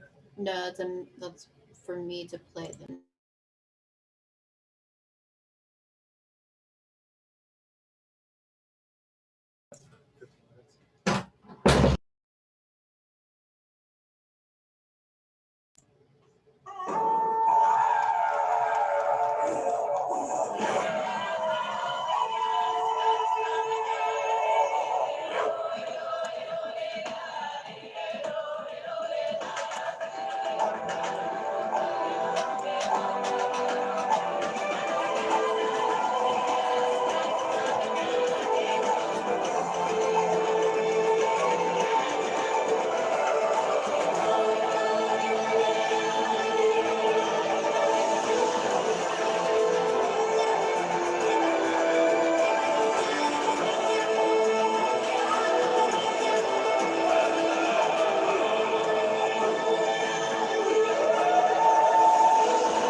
Welcome back.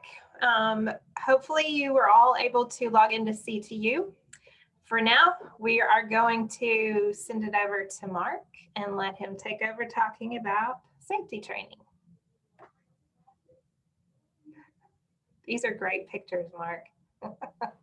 Thank you. I had to find the mute button after I shared my screen. But, Yes. you know, and in case anyone's wondering, this teenager in the middle of the screen was me, which is why I no longer have hair. So be very careful around electrical cords, just so you all know. Hey, it's good to be here. I'm glad all of you have joined us. I'm going to try not to bore you to death with this safety training, but keep in mind it's very important. And so I want to go through some of these slides with you. And basically, it is a career tech requirement for you to teach a safety course. And most instructors would do this at the very beginning of the year to make sure your students are prepared and you also meet the requirement. So as it says here, completing this course is federally mandated, not just for BMITE, but for all of the divisions that Carrie was talking about. It should be completed at the beginning of the year, and your students are required to pass with 100%. They can take it multiple times if they need to, but that's important. And I put a tip down here at the bottom. We're going to talk about 5-year evaluations tomorrow at both the K-12 comprehensive level as well as the tech centers. But just a tip for you, save your results of these safety results so you'll have those when your 5-year evaluation comes up. The good news is you control what is covered in this course based on what you're teaching, what you have available at your school, things like that. The former teacher that was there before you may already have something that you can use. Feel free to use that, modify it, create your own. And there's no specific time requirement or number of questions or length of this exam. So ideally, you want to tailor it to what would be important in your individual classroom. And again, they must all pass with 100%. Oh, about lost my mouse there. Okay, so we have some options for you. We actually have, and I'm going to go through CTYOU in a little bit. We have a safety course inside CTYOU.org that we can actually clone or copy and put into your teacher portal that would allow you to teach that safety course. And we also have some other options available as well. I'm not going to click on the link now because in a little bit, I'm going to go through CTYOU and I'll kind of show you where that's at. One that Carrie touched on briefly is our CT Master Educator options. For anyone that was registered by last week, hopefully you should have already received an email with login credentials for CT Master Educator. And just to have something in your bucket, we added these 3 courses into your portal. That doesn't mean you have to use them. They're just mainly examples of things that you could use for safety training based on what you're doing in the classroom. There's also a search function within CT Master Educator that I'll go to in a second to kind of show you how you can go and find additional courses. And it doesn't have to be safety related. There's some really cool content on OK Career Guide. There is information on courses you're teaching. There is a wide range because it's not just courses developed by ODCTE, but they're also courses that are available on LinkedIn Learning. And as a career tech educator, you get access to all of these resources totally for free, which is a very good benefit for you guys to have. And I'm hoping it's one that you will take advantage of. I'm going to escape out and go. I'm going to stop sharing for just a second. And then I'm going to share Master Educator. So in the chat, give me a 1 if you have your login credentials. And Paxton, I'm going to let you kind of look at chat since I can't see it very well. But if you've received your login credentials for Master Educator, put a 1 in the chat. If you have not, or you are a teacher that just signed up in the last couple of days, that's okay. If you will shoot me an email, I will be sure and get you set up on that before we leave today. And if Paxton, if you'll put my email in the chat so they can email me, that would be wonderful. But what you're looking at here is my dashboard. And so I can go and see my courses and it'll populate anything that you've actually enrolled in. So for me, I had the Internet Safety for Students in here. And as you can see, I could resume that course if I wanted to, but you can also go up here to this search bar and type in anything you wanted to. So if I typed in safety and hit enter, it's going to populate probably hundreds of courses that you can choose from. And it shows you where that course comes from. But again, there is a plethora of options in here that you would be able to choose from to use at your school if you so choose. So awesome.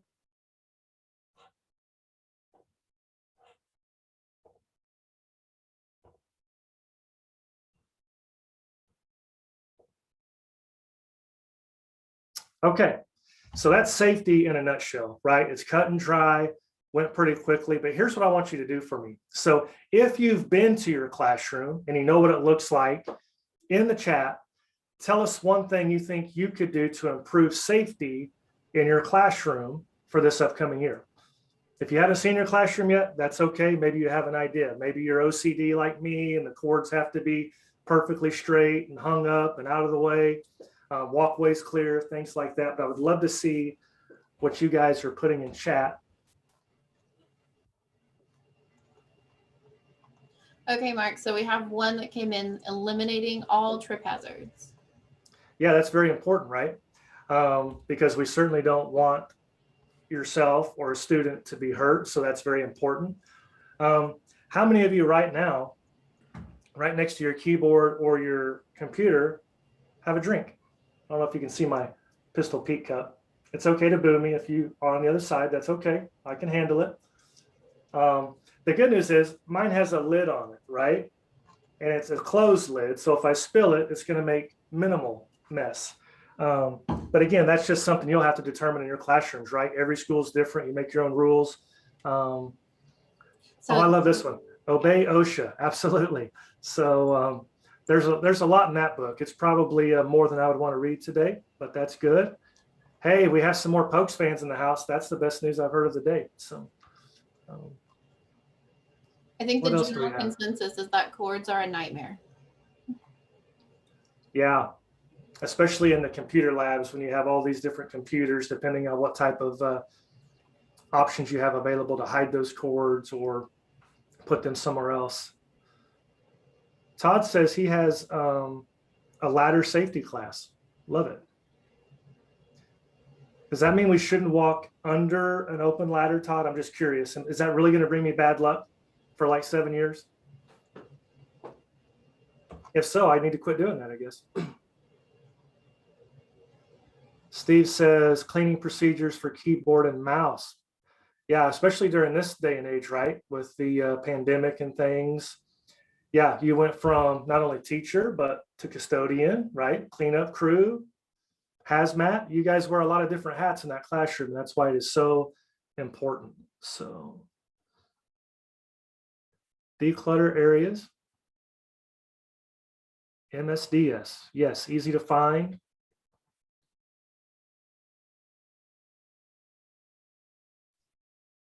Lock your door. Hey, I'm just curious, is that before or after the students come in? Just kidding. As you guys will learn, I'm the guy that, you know, tries to be funny around here and not make it so dry all the time. So you'll have to just get used to my wacky sense of humor because it's not going away anytime soon, unfortunately. I think John Duffy and you will get along great because did you see his answer? No, it's moving so fast for me, you know. Ladder safety has its ups and downs. If Oh, I that's love not it. a dad joke, I don't know what is. I see how it is, Kristi. Okay. Yeah, posture, right? That's exactly why I slid my chair out of the way and stood up for this. Otherwise, I'd be slouched down in my chair. I have horrible posture. It's probably why my back hurts every day when I go home. But yeah, it's very important, especially for your students, making sure they have the right chairs and height and things like that. Awesome. Hey, well, that's all I have. Does anyone have any questions about safety or where you go to find the courses or anything at all? If not, I am going to turn it back over to your host that has the most information, Kristi Lofton. Thank you, Mark. That was very good information, and that was way fancier than I could have ever done. So I loved that safety presentation. Our next up is Kathy Orr. She is going to talk to you about advisory committees and the importance of them. This is something that took me a while to take on when I was in the classroom. And once I did, I was so thankful. So listen to all of those tips that Kathy has for us. Kathy, they're all yours.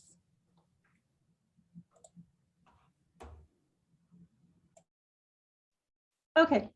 Hey, everybody. Can you see my screen? Advisory committees. Yes. Yes, ma'am. Yes. Okay. Okay. So I'm not going to take up a lot of time with advisory committees for you, but there are some things that you need to know as a new teacher.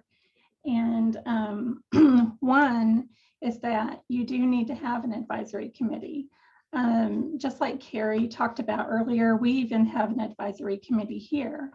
And so that is something that you are required to have as a career tech teacher, but it's not going to be as difficult as it sounds. So we're going to go through a little bit of it.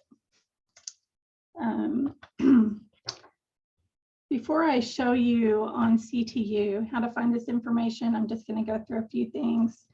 Some of the requirements of having an advisory committee is that this is how we want, this is one of the ways we want you to connect with industry. And on your advisory committee, we want to see more than 50% of your committee membership from industry. These people on your advisory committee can be a resource for field trips, guest speakers, internships, things that you really need in your program.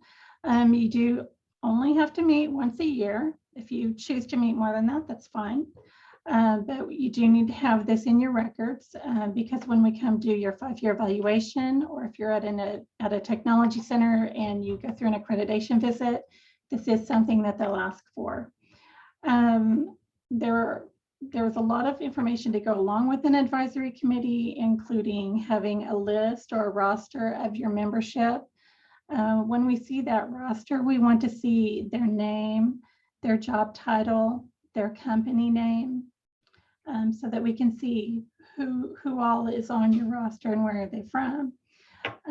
It's also good to have, if you're at the high school, have someone from the technology center that's in your program area on your advisory committee. It's also good to have maybe your officer, if you're DECA or BPA, have your student president on the advisory committee or someone from your officer team. So you can have student leaders, parents, administration. When you take roll at your advisory committee, you're going to take roll of everyone, including yourself. You want to have an agenda, you want to have minutes. And like I said earlier, keep this documentation because it is something that you'll need when it comes time for your 5-year evaluation or your accreditation visit at the technology center. If you're at a school where you are the sole BMITE teacher, then you are going to have the advisory committee and you're going to decide who is going to be on your committee. But if you're at a school where you have multiple BMITE teachers, you can all go in together and have an advisory committee together. But each of you need to attend the advisory committee meeting. And each of you need to bring at least 2 industry partners for each of your course or program areas. The way you decide who's going to be on your advisory committee or who would be good to invite, you think about what are you teaching, who would be related to that out in industry. If there are more than one of you teaching BMITE in your school, you're going to decide who is going to take care of planning the meeting. I think each of you would contact your own industry representatives.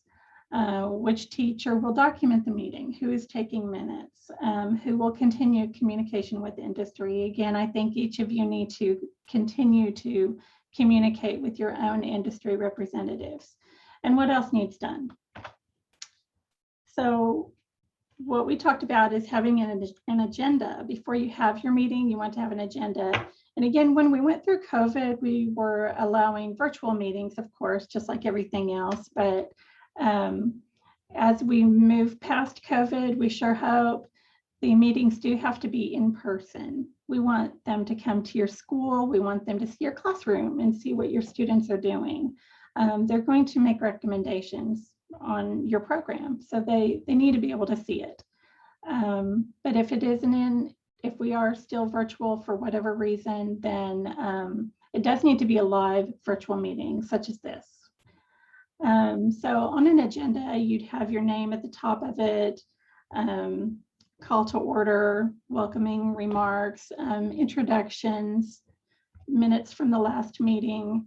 I'm going to show you an agenda template in just a moment.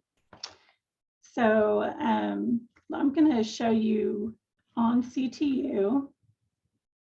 I'm going to stop sharing this and I'm going to go to CTYOU.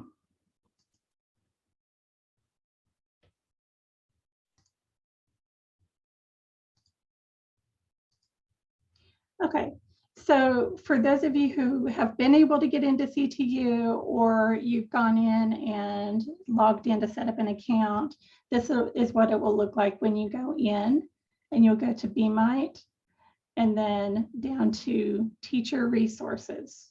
I'm going to click on teacher resources and I'm going to scroll down to evaluations and program information. Inside program information, you see advisory committee. So that's why I'm clicking on that one. I'm going to scroll down again until I see advisory committee handbook. I'm going to stop this share and pull up the advisory committee handbook.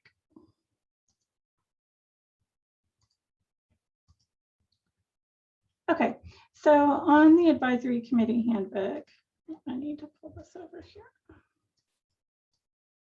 One moment. Okay, there's a lot of information in here, but I'm going to take you first to page 8.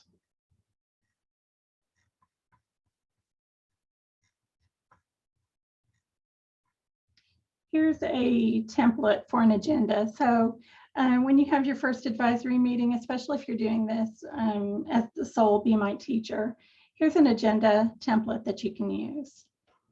Has the call to order on it, minutes or old minutes, new business, etc. Again, you want to have an agenda before you start your meeting so you know what you're going to be talking about. But I want to show you, and I may have gone past it.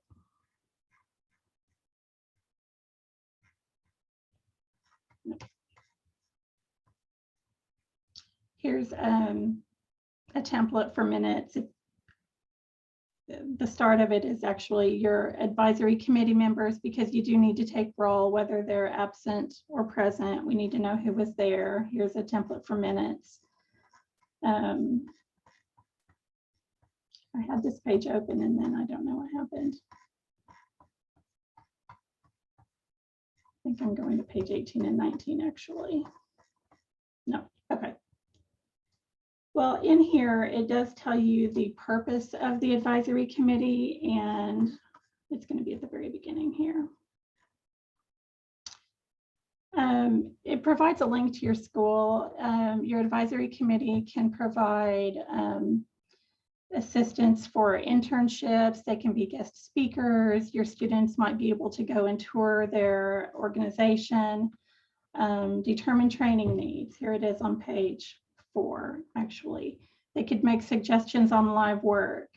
You want to make sure that you're taking their suggestions and making use of them and sending out thank you cards to them. Make sure that they know that they're appreciated for attending the advisory committee meeting, and it's not just something that you have to do, that it is worthwhile. Okay.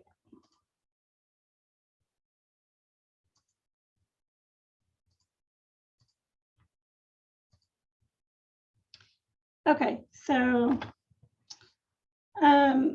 what could be an agenda item for your first advisory committee meeting? If you could enter that in the chat, what could you talk about at your first advisory committee meeting?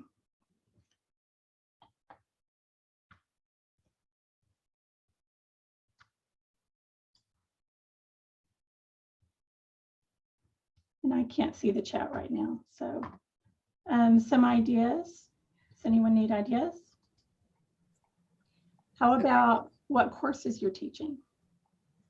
So they've added possible industry partners, vision of BMITE program, what's going on in industry goals, emerging techs and trends, student projects, lots of really good ideas. Great, awesome. New technology used in the area, industry standards, internships. Okay, great. So how do you involve your advisory committee with your students? What's the relation there? Or what's the correlation? And anyone can answer this. It can be in the chat or you can tell us. Now I can see the chat. The one where there are gaps between your needs and employee skills. A lot of times our industry partners will tell us, hey, these are the people that we're hiring, and maybe sometimes those soft skills are what's missing. That was a good one, Gina. Guest speaker. Portfolio of work. It's good. Practice interviews. Connecting students with industry and employer skills. OJT placements. Lunch and learn with DECA and BPA members. Good. Okay, great. Motivation from the job field, everything, your students can see that it does apply. So those are great answers. So Kathy, yes. One of the things I would like to add to what you've said is, she talked about you gathering their recommendations. One of the things you want to do is make sure that you capture those recommendations in your minutes. Make sure those are documented in the minutes, and that then when you come back and meet with them again and you review last year's recommendations, you also talk about, this is what you recommended and here's what we did about it or didn't do about it and why. So some of the things they recommend you may not be able to implement, but some of them you should be able to implement, hopefully. But they want to know that they're not wasting their time. So industry's happy to partner with you, but they don't want to feel like you're just checking a box in what's required of you, that you're actually using their input and you're doing something with it, because what they're saying is important. You do feel like they are valued and you're trying to do for your students the right thing. And so as long as you can show value in their participation, you're doing it right, because then they want to continue to be there to support you.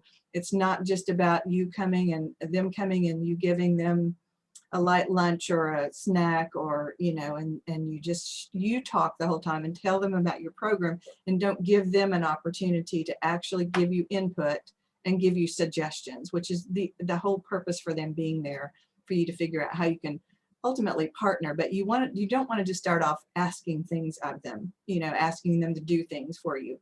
You want to talk about how you value their knowledge and their expertise, and that's what you're getting at for having this group together, is to try to capitalize on their expertise and share it with your students so that they can be more successful. That makes sense. In some of our other districts, if you are in a larger district and you're at a middle school, for example, 2 of our middle school teachers have worked together on an advisory committee, but they're each going to bring their own representatives to the advisory committee from there closer to their area. So that's a possibility. I have had one who worked, they wanted to do the advisory committee with another career tech area. So you each are going to have different representatives if it's, say it's facts, for example, but you'd only be able to do the beginning of the meeting together, and then you need to break off into your different groups to have the rest of the meeting, because it's going to be a totally different conversation. So you each need to keep your own minutes, but you could join together at the beginning if that gives you more confidence and makes you more comfortable, but then make sure you have room, like in 2 different rooms or whatever, to be able to break off and join into your different groups. And so anything else, Carrie? Well, another thing to keep in mind is the longer you teach, the more you're going to have students that go on and do things that are related to what you're teaching. So keep those connections with your students, and remember, once they go on and become a part of an organization or an entrepreneur or whatever it is, that they're another valuable resource to you and potential advisory committee member for you to bring back in, because they've not only been a part of your program in the past, they can address how what they learned was either helpful or they needed something more. They needed some additional skills and something taught that would have been helpful to them in their current position. And so those are valuable resources to you to keep connected with, and that can potentially come back and be a part of your committee. All right, thank you guys. Oh, someone did ask, what's the average size of the committee? It really depends on if you're doing the committee by yourself. We do look for 50% of your committee to be from business and industry. And if it's just you, then you may have, if you are teaching 2 different courses, then you might have 4 people from business and industry there, and then you may have 4 people. If you teach Fund of Tech all day long, then you might have 2 business and industry reps there, and then the rest of it's administration or a student or a parent. It really just depends on what you're teaching and how many people are in your advisory group, how many other teachers. But if you, especially when you get started, if you have any questions and you want to, email us or call us and say, hey, this is what I'm thinking, this is who has agreed to do this, would this work? You can definitely call us or email us anytime. And you may have said this and I missed it too, Kathy. Another good idea is to put your president of your BPA or DECA organization on that committee. They may even be a good one to take the notes for you, and then have them as part of their regular monthly meetings report out back to the rest of the membership on that meeting. What were some high points of that meeting, what was discussed. Sometimes it's better coming from a student than it is from you. They tend to maybe listen to it differently when it comes from another student. Plus, it gives them another opportunity to have an industry connection and to be a part of that. They may even have time on the agenda to make a presentation about what's been happening in BPA or DECA over the past month, or a year, depending on when you have your committee meeting. So just some ideas. Right. Thank you, guys. I'm going to pass it back to Kristi. Thank you. Thank you very much. Paxton, do you have our trivia up ready for us? We're going to do one more trivia before we put Mark into motion again. I do. And Carrie and Kathy, there is a question in chat if you guys want to tackle that. Okay, so our next challenge is a short trivia answer. So you're going to put your answer in chat. It is a little bit tricky because we're not taking the first correct answer. We're taking the third correct answer. So if you are the third person to put the correct answer in the chat to this trivia question, you will win our prize. Kristi, what are they playing for? That's a good question, Paxton. How about we play for, let's do one more of the, no, you know what? We've got some really cool stuff here. How about your choice of a gift card? And we have, I'm sorry for the rattling of the bag. We have a gift card from Starbucks. We have a gift card from Everything Apple. And we have a Walmart gift card, $25 each. Your choice. If you're a Starbucks fan, you can share with me. So let's do that. Your choice of the gift card. See if you're, still with us. Okay, so this should be really one question and you get a $25 gift card to your choice. So third person correct in the chat. Okay, sharing screen now. Okay, the question is, although not as great as our NTA 2021 host, Kristi Lofton, who is or was the host of the reality show Survivor? And on a side note, is the show still airing? Okay, watching the chat, remember we're taking the third correct answer. And I'm looking for okay, a full name. I know, Chris, you were technically the third, but you don't have the full name. So we're going with Cheryl Edwards from PC West. Congratulations, Cheryl. Now, Cheryl, which gift card would you like to claim?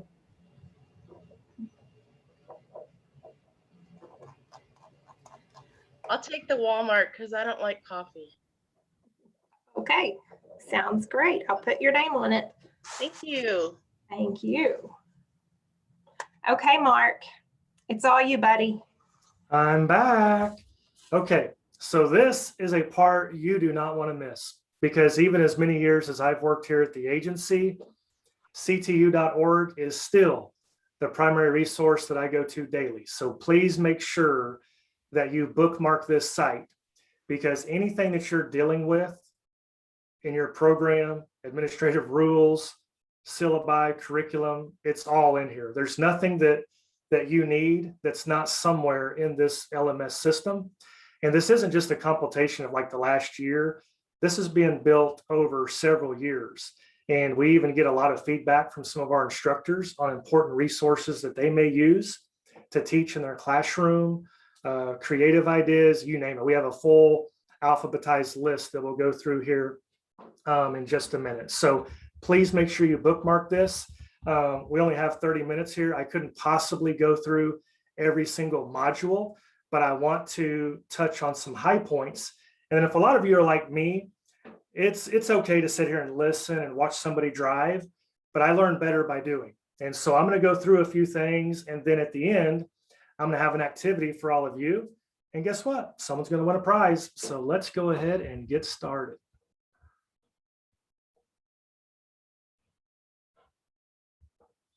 Okay, so if you've gotten your CTYOU.org login credentials, I'm at the home screen.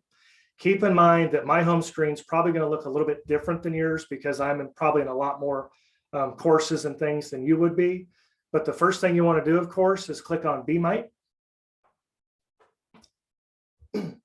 I'm going to skip for now some of this stuff up in the top, because we're going to talk about some of these things individually throughout the next couple of days and reference some of these modules. But I at least want you to know where to go with where you're at right now, right? We're a new Teacher Academy. So if you click on Teacher Academy BMITE, and then of course we're in 2021, this is where you can go to find any of the presentations, any of the resources, any of the materials that we've started with today, and it's in order of the agenda. So here's the morning agenda. I went through safety training earlier. Kathy just got done, and now here we are at resources. You can click on these links and it will download the resource that's available for you. We actually just updated this new Locating BMITE resources that has the individual links, as well as a short description on what you would find by visiting each of the modules within these areas. Oh, and see, we're going to have a scavenger hunt at the end, so be ready. We're only going to have one winner. So this is the Teacher Academy. And I just wanted you to see this. That way, if you're one of those that likes to follow along and you're logged in on the other screen or going back and forth, you'll know where we're at. Or if one of us is referencing a document and you want to see that document, you could pull it up. You could pull up the presentation, and you can always come back to here. It's going to be here for life, because as you've seen. Hey, Mark. Yes. There's several people indicating that they don't have access. They cannot enroll themselves in the course. So if they send an email to Kathy, Yes. Is Kathy on here still, or did she get off? Yeah, I actually just had one from Mr. Duncan that I sent over to Kathy. Okay. So basically what had to happen is once you confirm your account, either doing it yourself or by what me and Paxton set up last night, what happens is after you confirm your account, either myself or Kathy have to assign you as a user in both Teacher Academy as well as the teacher resources that we're about to go through. And what we'll be sure and do is once I get done with this presentation, I'll go through the list and start seeing who I can get enrolled in those courses, and Kathy will be helping as well. That way you'll have access here pretty shortly. So I'm going to go back to BMITE. And most of you know, you guys are business teachers. I just go back to the crumbles up here. I'm going to go back to BMITE. And the area that I really want to focus on for this small session is our BMITE teacher resources, because I think this is where you're going to get the bulk of what you need for managing your program and making sure that you establish and maintain a quality program. So when you click on here, there's of course a table of contents. If you clicked on one of these, it would take you to that specific area. I'm going to go ahead and just kind of go down the list briefly and just kind of give you a synopsis of what is in here. So for example, curriculum. This is where you're going to find syllabi, crosswalks, sequence of courses, the OCAS program codes, your course descriptions, program of study, anything related to the curriculum that you're teaching, you're going to find in this module. And of course, if I click on that, it'll now show you all of the items available to you under this. Just to kind of give you a hint on what's coming for the scavenger hunt, I would be sure to know syllabi. And I'm going to click on that one, and it'll show you, right? We have 4 different areas here. And so depending on what you're teaching, so for example, marketing, if I click the little arrow there, it's going to show me all of the syllabi available for the courses that we offer. And so what Carrie mentioned earlier is you can go and download this version, but you can fully customize it to your school, to anything else that you want to add to your syllabus. You would be able to use this kind of as a template and go from there. But I wanted to show you how to see those, because you may have to do that in just a few minutes. I'm going to go back to curriculum. And what you'll notice, a lot of things could be in more than one area. Like if it's something that you use quite a bit, like you'll see this 2021, 22 important dates a lot, because why? They're important. And so I would recommend that you guys print those and have them close to you, because for me, it kind of serves as a guide of what's coming up each month and what I need to be doing either for my program, for reporting, for BPA or DECA. All of those kind of timeline events are on there at a glance to let you know what's going on. Excuse me. Okay, let's go to the next one.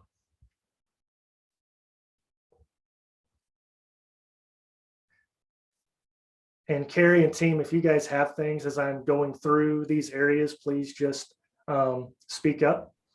Mark? Yes. You should have said that. So if you'll scroll, it's towards the top. It's showing on your screen right now. Right under the important dates is a monthly to-do list. And that is helpful to you if you're concerned about when should I start doing certain things. This gives you a really good idea, and it's got some links in it as well, but it's split out by month. So if you can scroll back to August or July, and there's a list of things you should probably be doing at that time to get ready for your whatever you need to be doing. So that's a really good guide right there. Yes, thank you, Carrie.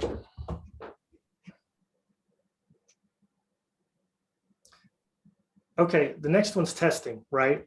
And what you'll find when you go to the course syllabi, any of the testing requirements or certifications that align with that course are listed in the syllabi. However, we also have a testing guide that will show you all of the different courses as well as the certifications that align with those. And that's where you would find the testing guide, along with a lot of other information, you know, our testing partners, where you could go to find out more information about each of the certifications, their websites, things like that. I'm going to go ahead and just pull up the testing guide so you can see what that looks like. I'm a marketing guy, so I'm going to pull up marketing. And again, this just downloads it for you. I don't know if you can see that when I'm sharing my screen, but basically it comes out to a Word document that will allow you to pull it up. It's just being really slow. Here it comes. Boom. So as you can see, it has all of the different courses that are under the marketing cluster, as well as the certification and who offers that certification, right? So you've got national, you've got the ones that we produce here at the agency, you've got Precision Exams by U-Science, and you've got SHL Talent Central.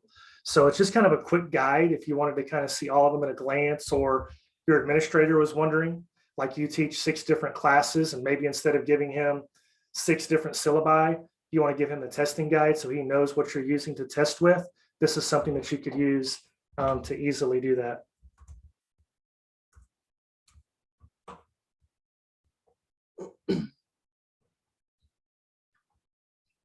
Carrie, anything on testing you want to mention before I move on? No, I think we'll talk more about that in a later session. So I think and a lot of these we're going to probably cover more in depth as we go through sessions. That's why I'm kind of just giving a really broad overview, because I want to give you guys some time to go on a hunt here in a little bit. So let me go.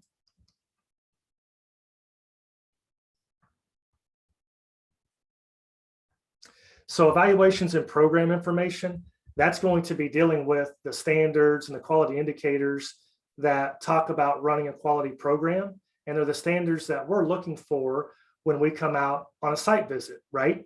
Now, I know you guys have probably heard horror stories. Please know, we're not coming out there with a whip looking for things to be wrong. We're looking for ways that we can help and opportunities that we can help you maintain that quality program. So even if we come out and something's a little bit off, number one, all of you guys are new teachers, right? So you guys are coming into a program where there may already be some things that need to be fixed. And so you're going to have some time to do that. So don't stress out.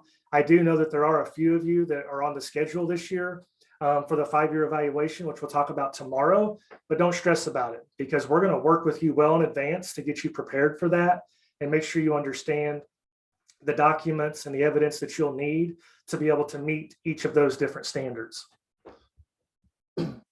I'm not going to click on that one because I don't want to overwhelm you with reports right now. One that is really, the one I really want to touch on is resources. And this is the one where I was saying that sometimes a lot of our instructors will share important websites, programs, apps that they're using to teach a certain topic. And so we just finally built an alphabetical listing by topic of all of these different things. So as you can see, it starts with A, accounting, but let's say you wanted to go somewhere else over here on the right-hand side. If I scroll down and I want to learn more about distance learning resources, right? Because we've all just went through COVID and what that looks like. It will take me to that area in the list. And again, these aren't required resources. You don't have to go and look for these, but sometimes it will save you time, because especially as a new teacher, unless you've lived in this world, you know, you don't always know the latest and greatest tools and gadgets that are out there to help you teach a certain class or help your students understand it. And so it's just a quick way that you may go and find something that's useful. as you're teaching in the classroom.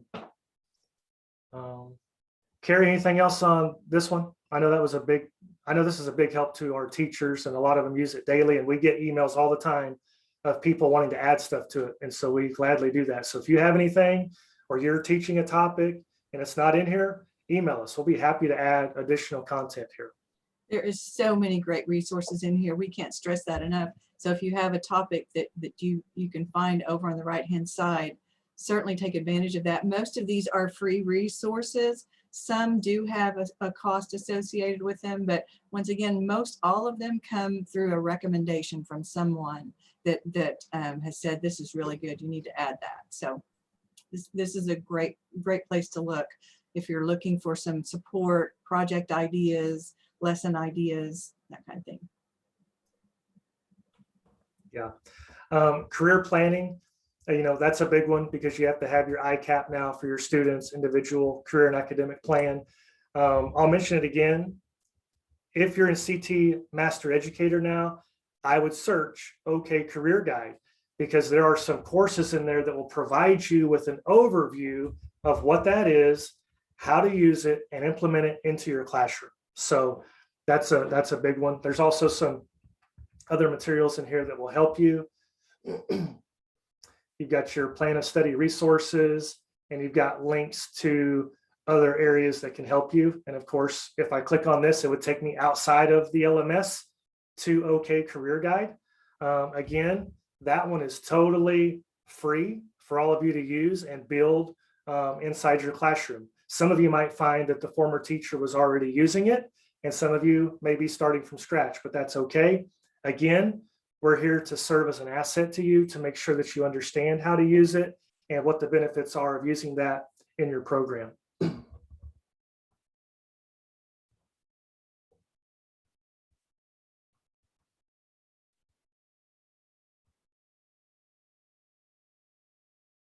Mark, there was a couple of questions in the chat regarding cost, and just want to reiterate, there is no cost for CTU or CT Master Educator. Those are both free resources to you as a CTE program. Awesome, thank you. I'm not going to go into depth on this one because I know Ms. Paxton has a presentation in a couple days to go over everything BPA and DECA related, but there's also a lot of content on here, about establishing your program of work, how to elect officers, and then of course all the different websites that you could go to find additional information. But again, I'm going to let her cover all of that. The other one that I wanted to make sure that you've seen, safety, right? So we talked about safety a little bit ago, and this is where you can go and find the actual safety course if you wanted to see that, as well as some additional safety resources. I'm going to go ahead and click on this, and it's going to open it in a different tab. It's not letting me maximize it because I'm sharing screen, I guess. But anyhow, if anyone wants this safety course, basically we can clone this into your teacher portal. That way, once again, once you have it, you can customize it. If you need to add information based on what you're teaching, if you need to add resources, you would be able to do that once we clone it and basically put it into your classroom. I'm not sure why it won't. Here we go. Make it a little bigger. So as you can see, there's actually a basic office safety quiz already in here. That's one that you could use for your students, and that would qualify as the safety requirement. You've got cyber safety, you name it. Again, this is going to vary based on what you're teaching and what's going to be important in terms of safety in your classroom. So I'm going to hopefully close this. Mark, one other thing that Kathy wanted to make sure everyone understood, if your email address that we're using right now is the one that you registered with and we don't have your school address, you can change that. If you'll send an email to Kathy, once you have your school email address, she can switch that in the system so it's not using your personal email. Perfect. And that reminds me, a few of you had emailed me about access to CT Master Educator. You should now have received an email with your login credentials for that. If you didn't, or it's not working, let me know. But I just got notification that those have been established and those courses have been assigned to your portal as well. So if you don't have it, let me know. The last thing that I wanted to touch on for now, because again, we're going to be using this the entire week, is under developed courses. This section provides a full listing of courses that have been developed and are available to be copied into your teacher portal, just like the safety course, right? And again, once we clone those and put them in your teacher portal, you can then customize them. If you have special projects, if you have special resources that you wanted to add to any of these, you could do that. You know, some of you may be coming in teaching something brand new, like you're not necessarily new to teaching, but maybe you're new to this class. And so if you need a starting resource, we likely already have something for you that we could clone or at least give you a starting point. So I wanted to show you this as well. But I think the biggest way to learn everything that's available to you inside here, because let's face it, a lot of times you're not going to know what you need until you need it, right? And then we have to come search for it. But I think that's the best way that all of us learn, is going and finding these resources. And so here's what I want to do. We're going to take about 10 or 15 minutes. Let me get to my other screen here just real quick. You only have 10. That's all you've got. Fine. You know what? See, slave drivers around here. I'll tell you what. So here's what we're going to do. I'm going to send you on a CTYOU.org scavenger hunt for those of you that have your logins. If you don't, what I'm going to do, since there's been a little bit of issues with the logins, I'm going to leave this open all day. That way, if you get a break or maybe this afternoon, if you get time to do it, you'll still qualify. But here's what I want you to find and download. I want you to find a course syllabus of something you are going to be teaching. Okay, that's number one. The second one, the important dates. All you got to do is find the link and download it. Next, the BMITE region assignments map. Yeah, I know some of you already got it in your packet. You're already going to have it, but I want you to go try to find it. That way, if you ever need it again, you'll know where it's at. And then the last thing is the BMITE 5-year evaluations 2021, 2022. Okay. Once you've located those documents, Ms. Paxton's going to put this link in chat for me. I want you to go to the Google form, and there's 4 quick questions that you have to complete and get right. And if you do, you'll be put into a drawing to receive a $20 either Oklahoma BPA or Oklahoma Deca store gift card based on which student organization that you're going to be part of. So again, find the 4 documents, answer the 4 questions, and be placed into a drawing to win a $20 gift card. Are there any questions in chat about this? Yes, our link is not working. It's my fault. Let me fix it real quick. Apparently, I'm missing a 6. A number 6. That's right. So we'll try that. Sorry about that, guys. Good catch, Morgan. Thank you. We were just testing you to make sure you're actually going to do it and click on the link. So. Okay, that link is working. Again, I apologize for all that confusion.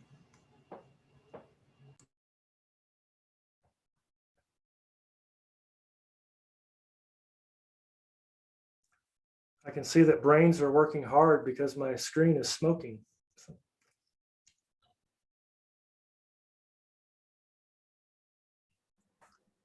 So Mark? Yes. Did you have anything else you were going to share with them today? Not yet, not on the resource side, unless you have something you want me to take them to. No. Because I feel like a lot of it we're going to be covering the next 2 days, especially the evaluations and some of that stuff. I kind of just wanted to give them a broad overview without totally overwhelming them. So right. This is all good stuff. I'm just thinking that we could probably, Kristi, let them go ahead and work on that and dismiss them early for lunch by about 5 minutes while they work on that. They don't have to stay with us. That sounds great. So.